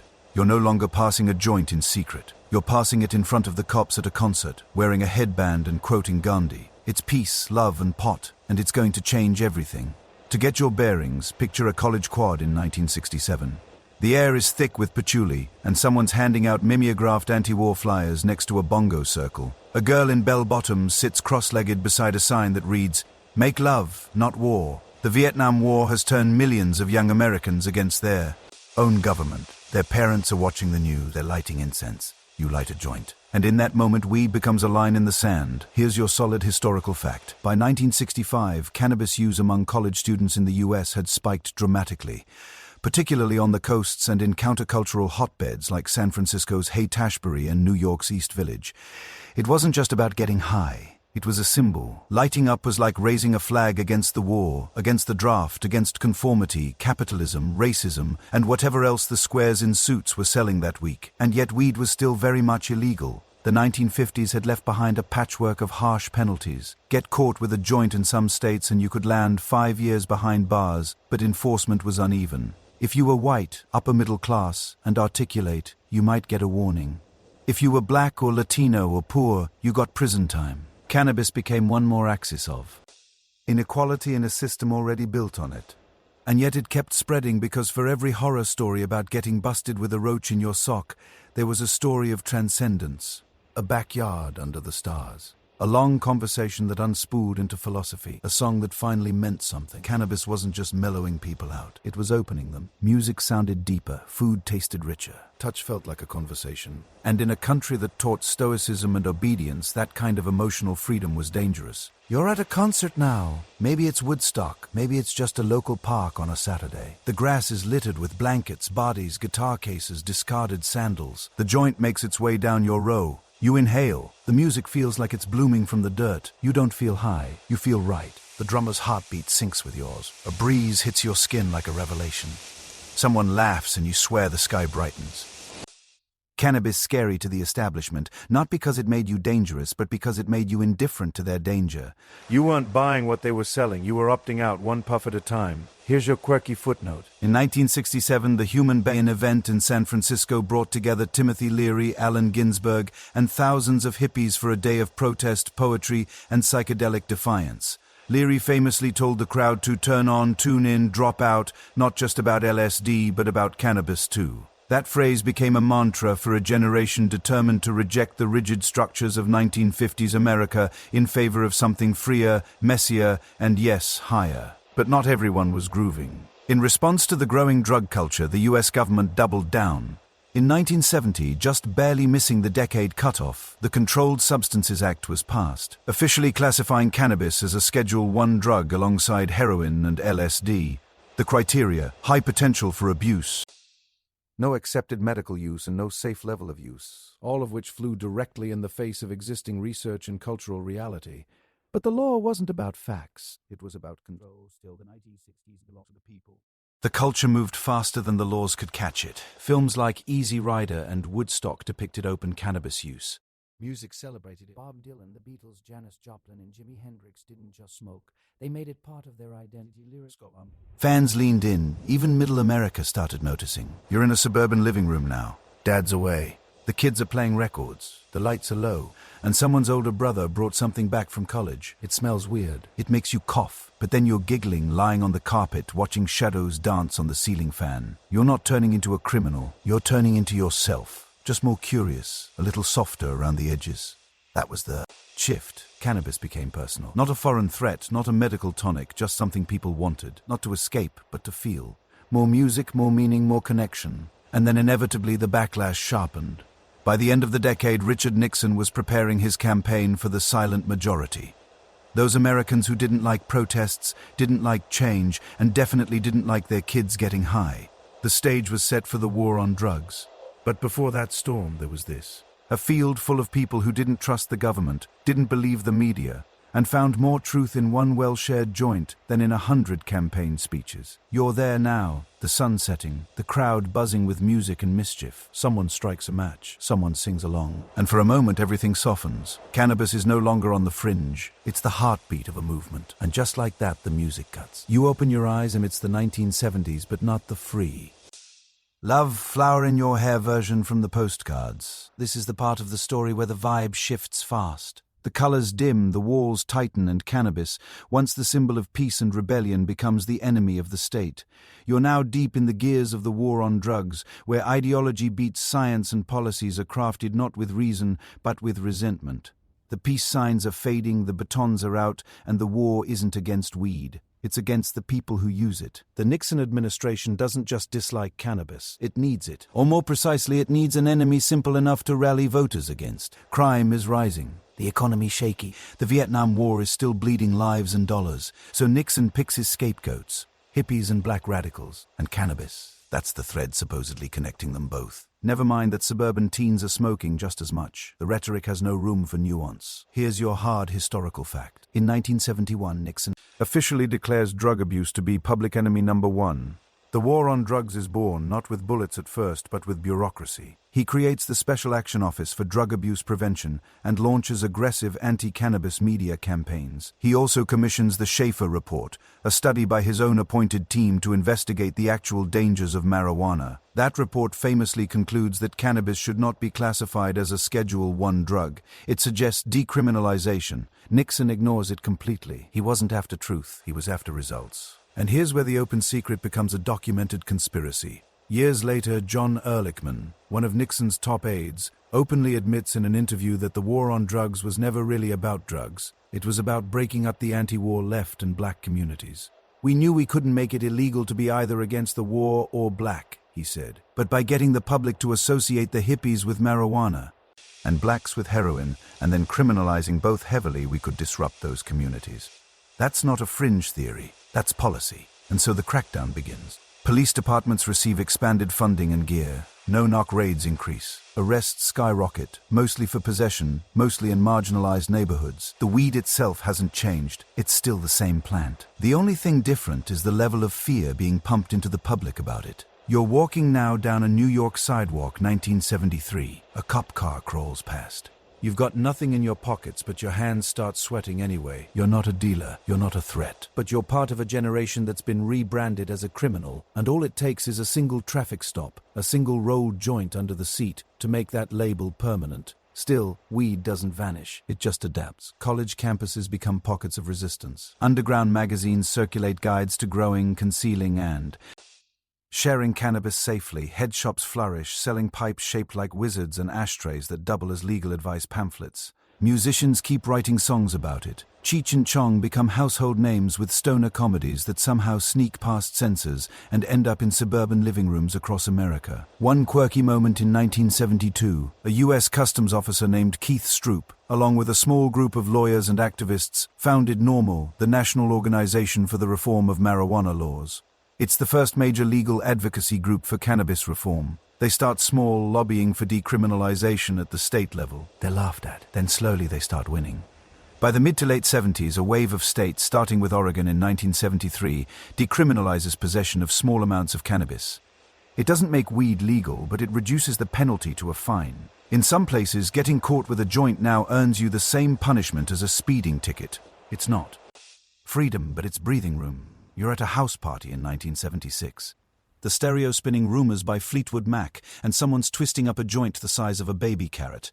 No one's hiding it. Someone even jokes about NORML. Someone else brags they only buy Colombian gold now. The smell is sweet, piney, relaxed. You take a hit. The music warps slightly. Someone's laughing from the kitchen. You feel yourself soften, not just in body but in belief, in possibility. That was the thing about cannabis in the 70s. Even under pressure, it grew quietly, stubbornly under the floorboards of a paranoid empire. It kept pushing upward. People didn't just smoke it, they started learning about it. The idea that weed could be safe, useful, or even fun wasn't radical anymore. It was common sense. But common sense rarely wins in politics because here comes Ronald Reagan. The decade ends with a backlash brewing. Crime is still a headline. The economy is teetering. The culture war is flaring again.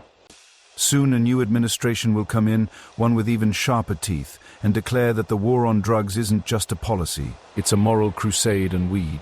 It'll be lumped in with crack and heroin, and the prisons will swell like never before. But for now, you're still in the 1970s, still catching your breath, still watching a plant survive a government's full attention, and somehow still find its way into 1 million conversations, 1,000 backyards, and the bloodstream of a culture that keeps pretending it doesn't need it. And maybe that's what cannabis is best at, growing where it's not supposed to. The 1980s arrived like a punch in the face, harder, shinier, and wearing a red power tie. Gone are the mellow haze and protest songs of the previous decade. Now it's morning in America again, supposedly. And Ronald Reagan's at the helm, smiling like a game show host while quietly unleashing one of the most aggressive drug wars in modern history. Cannabis, already bruised by decades of demonization, is about to be labeled enemy number one all over again. Not because of science, not because of crime, but because fear sells, and fear in the Reagan years becomes a full-time broadcast. You're in a living room now, a shag carpet, a wood-paneled TV, and a new kind of commercial airing. A frying pan hits the stove. A voiceover warns, "This is your brain on drugs." The egg sizzles and the message is burned in literally. The war on drugs isn't just a campaign anymore. It's a full-blown culture. Cannabis, once whispered about in jazz clubs and shouted about at protests, is now used to terrify middle schoolers. It's no longer a plant. It's a symbol of decay, laziness, criminality. And every public service announcement reminds you the users are out there lurking and probably trying to give your kids a joint right now. Let's hit the historical fact. In 1986, the Reagan administration passed the Anti-Drug Abuse Act, which dramatically increased penalties for drug possession and included mandatory minimum sentencing. It also poured billions into law enforcement and prison construction.